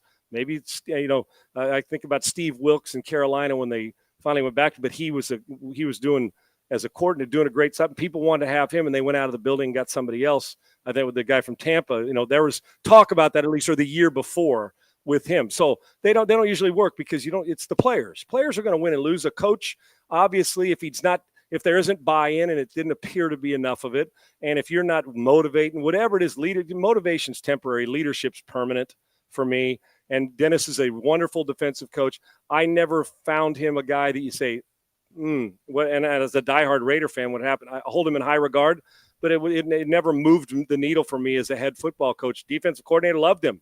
But I just think that in the case of this, the interim coach, and Dennis he'll land somewhere and coach good defense. But I just think the buy-in, and it's hard to get buy-in when you don't have an off season and you got to go miracle work and do great things. So I rarely see interim coaches that keep it. It happened for Antonio Pearson. Look at the struggles they're in, and who knows how long that'll last for him. He's already fired 3 of his assistant coaches. So I hope it works out, but the chances are the key is you're going to end up having 3 different coaches in 3 different months. Yeah, that's the reality of it, because the team's not very good, and they hit their rock bottom, even though it was a close game, by losing to a team that had rock bottom all season long. So yeah, I hope he does well, but it's the players and what's going on there, Matty. Coaches, while they can make an impact, but without a camp and an off season, what's happening in that building, they're either going to win with what's in the building and keep his job, or we'll be talking. You and I will have the conversation in January that who are the Saints going to go hire. Do you think they should play Derek Carr the remainder of the season, or is it an opportunity to give the two younger guys a look? I think that you would, in a week or 2 or 3 weeks, one reason why he's going to start. Well, for one, he's the best quarterback on the team. Sure. We know that. No doubt. Two is it's hard to keep the money you spent on the Ferrari, whether you think it's a Ferrari or not consistently, the money you spent on it sitting in the garage, those type of items, you got to turn the engine on and get them out on the road, right? And so whether you think that, you can't just leave it in the garage because everyone's going to say, when are you bringing it out? You bought it. You haven't run it in 4 months. 4 weeks from now? Sure. And if the injury hadn't happened where they had a chance to get a look at least for 3 weeks or a month at a couple guys, I'd say maybe even sooner because you're trying to build. What are you going to do for the future? Are you going to draft another one? Are you going to trade? Or what are you? I mean, are you going to be willing to cut bait and say, no, we're moving on from Carr, or is he still your future because the money, or you love him? So not now. I'd still play him because he gives me and if you're the interim coach, you want the guy who gives you the best chance to win because you're trying to salvage your job, because if you don't get hired as the head coach, more than likely they're not bringing you back anywhere. He's bringing his own guys in. So you're trying to make an impression enough to do this. So you can do everything you can. That gives him the best chance. Now, he may be forced to from Mickey and the group and the Benson fan 5 weeks to change that. But I wouldn't right now because you still never know. What if you won 7 in a row and put yourself in striking distance? I don't think you can do that with the young guys now. We're 3 weeks to a month away, in my opinion, before you say, if this continues to go like that, say, listen, man, hate to say it, but we got to at least see what's there. We've seen what's there now, and they may have a bright future, but right now you're not going to do that at the expense, because what will happen is the rest of the guys will check out if they're playing guys that don't give them the best chance to win. Not all of them. You'll get guys that check out early because it just becomes a job instead of their profession and career. Hey, man, before you go, are you trade deadline today? Are you in any way surprised that Anthony Richardson and Bryce Young didn't get moved, as there was some chatter that maybe those two could be moved to new places? We rarely, like early and in the end, I know what happened with the Fields thing because they're in position to get Caleb Williams, but we rarely trade high draft pick, top 5 picks or whatever, the 4th pick and the 1st pick of the draft. We rarely trade those guys early in their career because, one, what is the organization automatically admitting? That they made a mistake, and it's setting the franchise back. So right off the bat, you're admitting, basically both guys have been banged up. You're admitting in a year and a half that we both screwed up. So the general manager's like, whoa.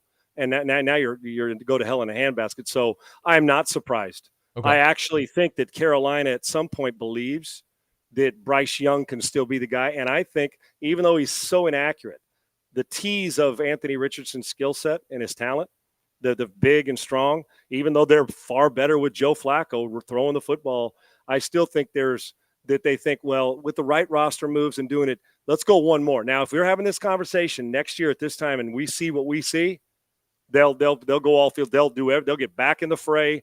I think it's too premature. So it wouldn't have shocked me if they did. I said, man, they moved on quickly, like from Josh Rosen, but they got Kyler Murray in Arizona. So it does not surprise me, because in truth, the teams that want him, like when the Cowboys went and got Trey Lance after 3 years of it, neither one of those guys is going to go impact your team now. So like the team that they have, they're still banking on another offseason in the future with more reps that these guys are going to pan out. It just comes back to CYA. You're not going to roll them out of here if you can possibly stop it and keep them there, because you're already admitting as a general manager you're tied to your first-round draft quarterback, and they both failed. Nah, those guys don't want to admit that, whether you got them or not. Those are your guys, and that's admittance in an organization that we failed and we didn't do our due diligence the right way. He is Sean Salisbury on Twitter at Sean Unfiltered. You'll get him there. He's good enough to join us every Tuesday here on AFR. Man, we always appreciate the time and the insight, man. Hopefully next week you and I are talking about LSU win over Bama. I can't wait to discuss it, brother. Enjoy your night and enjoy your week. I appreciate you. Thanks, man. Be well. That is Sean Salisbury. It's AFR. We're brought to you by the Williamson Eye Center. 924-2020, 924-2020, or williamsoneye.com. If you are even thinking about LASIK, if you're thinking about ditching those contacts and glasses forever, call 924-2020. Go settle that consultation with the Williamson Eye Center. 924-2020, 924-2020, or WilliamsonEye.com. That's WilliamsonEye.com. Again, LASIK, PRK, custom lens replacement, Evo ICL. I was talking to a friend this weekend. Not a candidate for LASIK, but Evo ICL could be an alternative. She didn't even know what that was. They implant the contact lens. It's a totally reversible procedure. They got it at the Williamson Eye Center. 924-2020, 924-2020, or WilliamsonEye.com. Okay, y'all, it is after further review, and we're glad to have you hanging out with us here. Otterlocks in about 15 minutes from right now. Jimmy will be here. So you can check that out. The picks are already up, by the way, at LouisianaSports.net if you want to check that out. Well, now I got a quick break. Come back. The college football playoff ranking show is tonight. Doesn't matter at all. We will talk a little bowl projections as well. We're glad you're here. It's AFR. AFR. Get Gordon and get it done. Gordon McKernan Injury Attorneys. If you've been injured in an accident, it's not your fault. Do what injured people in our state have done for more than 30 years. Get Gordon and get it done. Two ways. You can go to getgordon.com. That's getgordon.com. Getgordon.com. Or you can always call 888-8888. That's 888-8888 for Gordon McKernan Injury Attorneys. Of course, if no matter where you are in the state of Louisiana, Gordon and his team are there, present, ready to help. And I always love telling you about everything they've done with the G team as well. All the different NIL deals that Gordon's done. You know, of course, Gordon supports the local athletes and the local communities so many ways through Gordon Gives. We've told you about that for years. From the breast cancer awareness work he's done during October, if it's the bike giveaway during the Christmas time, if it's the laptop giveaway during graduation season, if it's the many charities and great endeavors that he supports, great part of the community. Get Gordon and get it done. Bayou Chrysler Dodge Jeep Ram can get you in a new 2024 Ram 1500 truck for only $32,898. $32,898 for a new Ram 1500 truck. All new Bayou Automotive vehicles come with a complimentary 7-year powertrain warranty. The crew at Bayou Automotive is going to do right by you. When it comes to ending cancer, we push forward, always working together for you. That's why our cancer experts at Ochsner have clinically integrated with MD Anderson Cancer Center. This means advanced cancer care, including access to life-saving clinical trials and integrating care to treat the whole you. Introducing Ochsner MD Anderson Cancer Center. Long live you.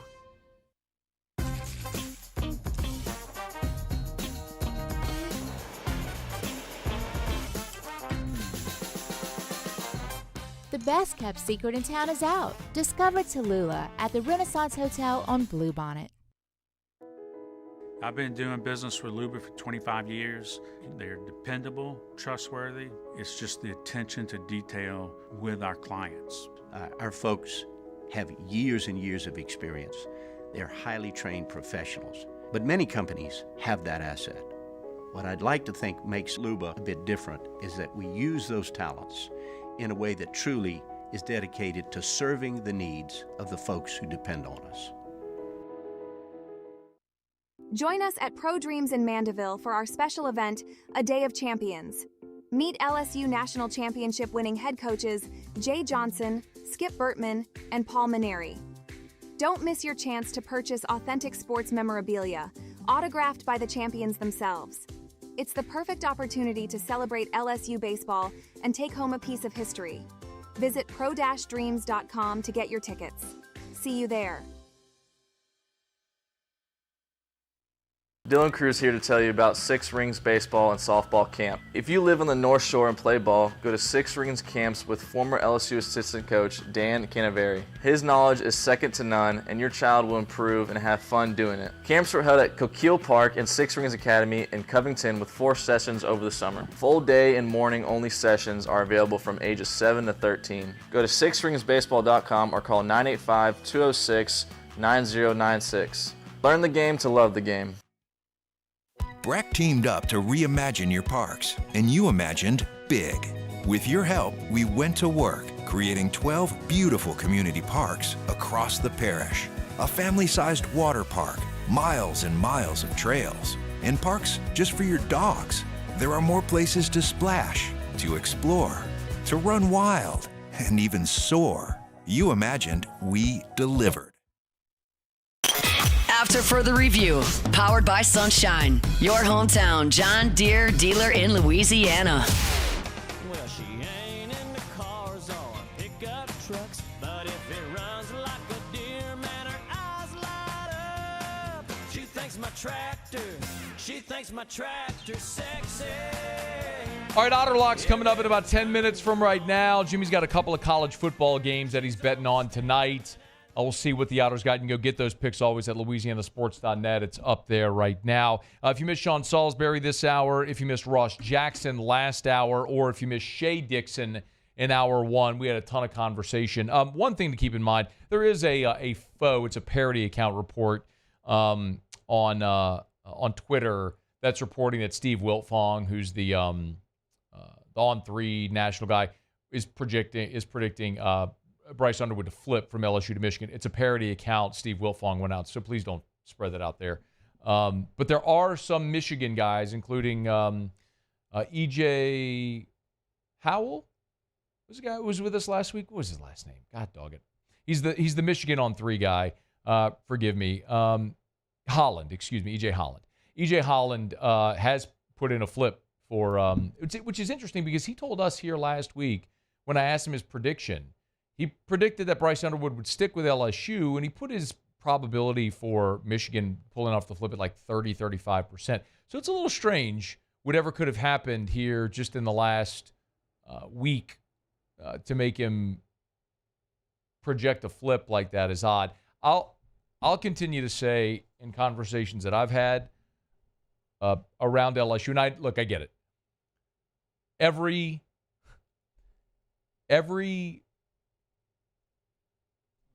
coach, everybody who covers a certain school in recruiting, they always feel really good, right? They feel really good about their team's opportunity to land a certain player. Because what do you think a 17 or 18-year-old is going to tell you? Yeah, coach, I love it. You talk on the phone, you text, he visits the school, had a great time. Of course you feel good about it. But you don't really know what the kid's thinking. But there's so much that we could look at because Bryce Underwood, as far as outside evidence to all this, he's been committed to LSU for almost a year. He hasn't visited another school in almost a year. He lives 18 miles from the University of Michigan, hasn't been on their campus since July of 23 when Jim Harbaugh was the coach.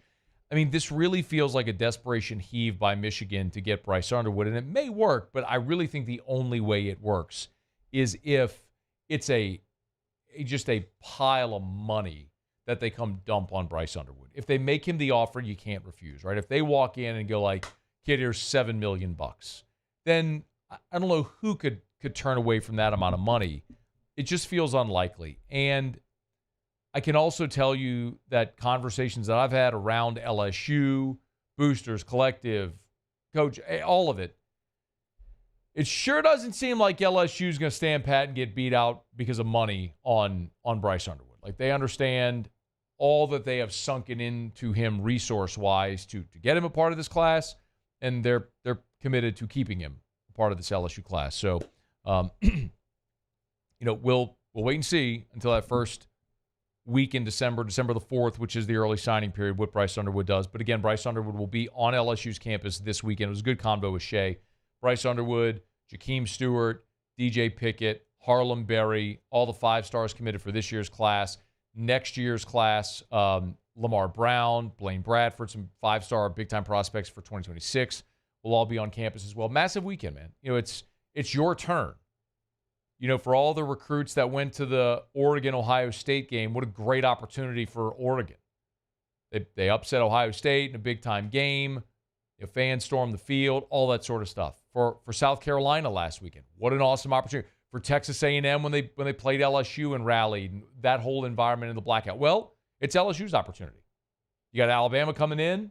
It's going to be packed. It's going to be full-throat Tiger Stadium on a Saturday night with Alabama coming in and LSU having a great chance to win and keep its playoff hopes alive. Yeah, man. It's going to be awesome. So LSU gets their chance to take their swing, and hopefully they win the game as well. So anyway, if you want to check out the Convo Shea, everything's on demand. AFR On Demand presented by Brett Golf. YouTube or podcast, just search After Further Review. You can get it right there. All right, we're brought to you by Parish Construction and Roofing, parishbuilt.com, parishbuilt.com. Do business with someone you know. That's me, that's Terrio, that's Richard Tilley, that's Joe Morales, that's Trent Davis. That's our whole staff over at Parish Construction and Roofing, commercial or residential. And if you had because of all that rain, that heavy rain late last week, our phones have been buzzing. It always happens when it rains, our phones. We had some rain earlier today, and we're expecting more later in the week. But if you have a roof leak, give us a shout. We'll always give you that free, no-obligation roofing inspection. If you need a full replacement, we'll get up there, we'll inspect it, we'll help you file an insurance claim. We'll work with your insurance company to get that claim approved. You pay your deductible. We'll work with you to make sure that you get that done. And even if you need a roof replacement but you can't afford your deductible even, don't let that be a deterrent. We have financing options even for your deductible. So let us help you protect your biggest asset, your biggest investment, your home, and especially the roof on your home. Parish Construction and Roofing. Also, we've rolled out our soft washing line as well, so we can soft wash your roof. It'll get a lot of that algae and dirt off the roof. It'll extend the life of your roof, beautify your home. We can help you out. It's Parish Construction and Roofing. Do business with someone you know. Go to parishbuilt.com. That's parishbuilt.com. All right, y'all. Jimmy will be here for Otterlocks in just a quick minute. You do have 2 college football games tonight. Remember, Wednesday, as we turn the page toward the middle of the week, the Saints will be back on the practice field. So it'll be the first time Darren Rizzi will be on the practice field with the Saints as the head coach, the interim head coach. We'll also get our first injury report of the week for Saints Falcons as see the Saints get that interim bump, maybe a little life this week with Darren Rizzi taking over for Dennis Allen. And then also Brian Kelly and Kalen DeBoer both on the SEC Coaches teleconference on Wednesday morning. So we'll get an update on how the week has gone along. We'll obviously keeping an eye on Tropical Storm Rafael, which is threatening the Gulf Coast. And do we have an update, Muse, another update on Rafael? No, I don't see another one yet. When's the next one? I think it's at 6. Can you look? It's at 6 our time. Can you look? Yes, I can. Is that from the National Weather Service or the Hurricane Center? The National Hurricane Center? Hurricane Center. There was a guy named Edgar who worked at the National Hurricane Center. I became very familiar with him in my news days because I call him all the time for updates. Edgar. He just answered the phone. You got it? Oh, no, I was not on to Edgar. But, yes, it says that at least from the National Hurricane Center, at least every 6 hours. Okay. It's like 9 o'clock tonight or so. Yeah, somewhere around there. Didn't you tell me you had one at 3? When was the last one? 4 Eastern was the last one. Although this says 5 p.m. Eastern, so they were early. So it's at least every 6 hours. Maybe you're looking at 7, 9, somewhere in there. Rafael. Go eastward, Rafael. We're not interested in having you here. All right, it's After Further Review. Otterlocks with Jimmy next. After Further Review. Right about the Watermark Hotel, the Renaissance Hotel. 2 amazing hotel properties, Watermark Downtown, Renaissance Southtown. Friday, y'all, LSU. The night before the Bama game, you know where they'll be, at the Renaissance Hotel. Awesome spot. Big and sprawling and spacious, enough guest rooms to host the entire LSU football team and enough meeting space to be able to accommodate the entire LSU football team. They take the grand ballroom, convert it into the dining space where the whole team can have their team meals. They have all the different breakout rooms where they can partition them off. So you have your DB room, your offensive line room, all your position group meetings as well, coach and staff meetings. At the Renaissance Hotel, my friend Allison Crump, who's the events coordinator over there, she always says, we're in the business of saying yes. So whatever event that you have for however many people, they will modify their spaces to make sure they can accommodate it. If it's a wedding reception, if it's a corporate event, a board meeting for 12 people, maybe it's a fundraiser for 500 people, they can handle all of it. It's the Renaissance Hotel right there on Bluebonnet, across from the Mall of Louisiana and Perkins Road. You can't miss it. And of course, Tallulah inside the Renaissance Hotel. Great spot for dinner, cocktail after work. Check it out. Right there on Bluebonnet, it's the Renaissance Hotel. The only thing scary about the deals at Bayou Ford is if you miss out on them, like $15,000 off F-150. Bayou Ford has $15,000 off Ford F-150. All new Bayou Ford vehicles come with a complimentary 7-year powertrain warranty. The crew at Bayou Ford is going to do right by you.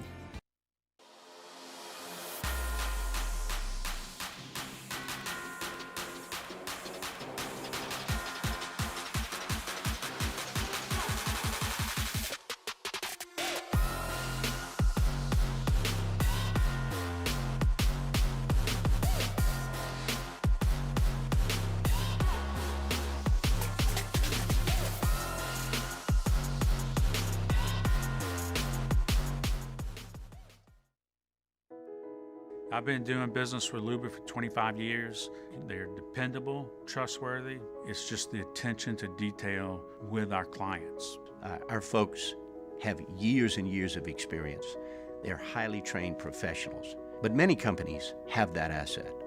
What I'd like to think makes Luba a bit different is that we use those talents in a way that truly is dedicated to serving the needs of the folks who depend on us. Electricity is all around us, and our families depend on it. Every day is sparked by the power of a cold drink or a warm meal, a movie night, and a comforting light at the end of a dark hallway. From sunrise to sunset, playtime to bedtime, our team is ready to take care of your electrical needs. Even in the case of an after-hours emergency, the light in your life shines brighter with Mr. Electric. Hey, it's Matt Moscona. For years, you've heard me tell you about Insurance Network of Louisiana, helping you find better coverage for less money. But it's not just for your home and auto. They also offer commercial property. So, retail stores, professional offices like doctors, dentists, attorneys, clothing boutiques. Insurance Network of Louisiana can find you better coverage for less money. They service the entire state of Louisiana, and they're local. So call today at 293-0450 or lainsurance.net. Jerry and Benny Payne began Central Plumbing Company out of their driveway in Tanglewood subdivision. 50 years later and 4 generations down the road, we continue to serve Baton Rouge and the surrounding areas for all of their plumbing needs.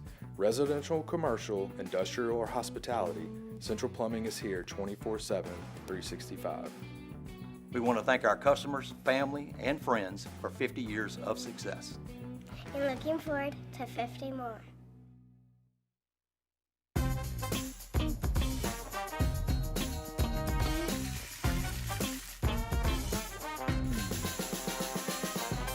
The best. After further review, powered by Sunshine, your hometown John Deere dealer in Louisiana.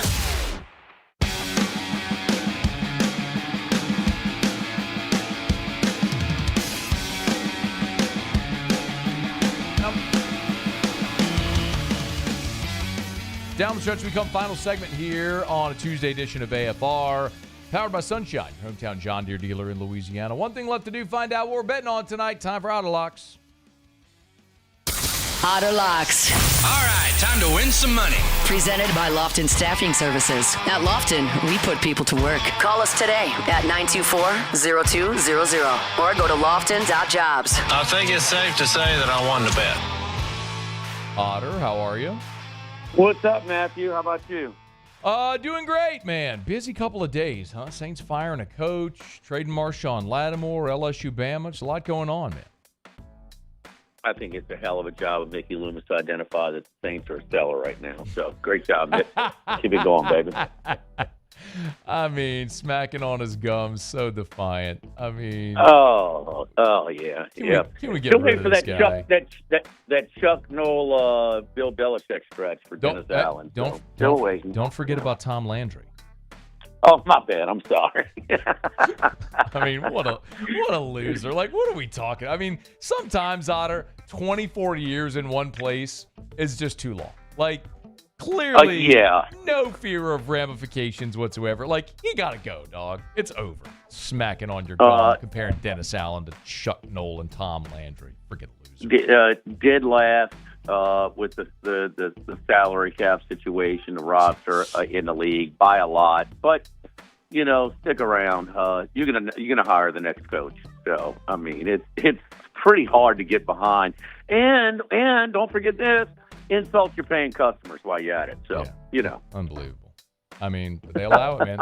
They allow it. They just. Well, paying customers allow it when they renew those season tickets. So Yeah, we'll see. That's that's the thing when they start dropping off with sponsors and things like that. It's the fabric of the city. It's sad, but it's a lost ship right now, man. And it's what you gonna do, man? Loomis does not deserve. This is not even close. Deserve to still be where he is. No, period. He should be gone. Put him in the will. Give him a severance. Give him a party. Give him a cake. I don't know. give him a condo down in Destin, whatever. Go. GEAUX. Just go, Nicky. All right, we're short on time, and I know we got some action to get to, so let's get to it.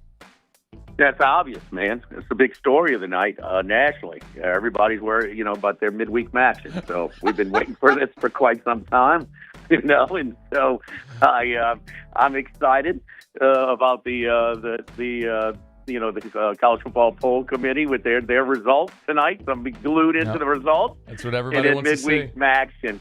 This line was 12, and Charlie and I, on the way back from Buravage on yesterday, we're talking about this. Both of these games were 12.5, 48.5. Bowling Green's been pretty good. They competed on the road in Happy Valley, in College Station, beat Toledo by double digits. But this is just a little bit too public, a little bit goes over that magic number of 14. It's now 14.5. We're going to take the dog here at home. Oh, Yellow Teeth himself, Mr. Former Florida Gator. McElwain, the old Shark Humper. Shark Humper. Let's my go. man, McElwain. So we're taking McElwain and the Yellow Teeth plus 14.5. And then we're going to lay it with Miami, Ohio. Miami, Ohio. We'll lay the points there, man. They are ripping people right now. So we'll lay the 12 with them. Where are you tomorrow, Otter? The original walk-on. Awesome, man. Right there on Burbank. All right, have a great night, man. Thank you. LSU and Bama. Looking Okay, forward buddy. to it. See you. Good luck. All right, that is Jimmy Yott. He's got Central Michigan and Miami of Ohio tonight. That'll do it for us. Muse, Paulie, thanks. Y'all have an awesome night. We'll see you back here for a Hump Day edition of AFR tomorrow at 3. After further review. As we get on down the road, remind you about First South Farm Credit, firstsouthland.com, firstsouthland.com. If you are thinking about buying land, your first call should be to First South Farm Credit. Man, in the last 2 months, our friends over at First South Farm Credit have done nearly $200 million in loan modifications. What that means is if you finance your land purchase through First South Farm Credit, and then interest rates tick down like what just recently happened, and they can get you a better rate, save you money, they'll call you to let you know. They're shopping it basically for you to see if they can save you money. Doesn't make them more money, but it's better for you. That's how First South Farm Credit has become the trusted source, the first call for Louisianians when they go to buy land for more than 100 years, since 1916. Here's what you do. Your first call, First South Farm Credit, go to firstsouthland.com, firstsouthland.com. Gulf Coast Bank and Trust is giving our customers the power to bank anywhere, anytime during this challenging event. And we're right there with you. Our mobile banking app is a smart way to manage your money and time. Gulf Coast Bank and Trust, the bank that cares about you. It's no secret. The best oysters in Baton Rouge are at Jolie Pearl Oyster Bar. Enjoy mouth-watering South Louisiana flavor and oysters from all over the country. And don't forget our nightly drink specials.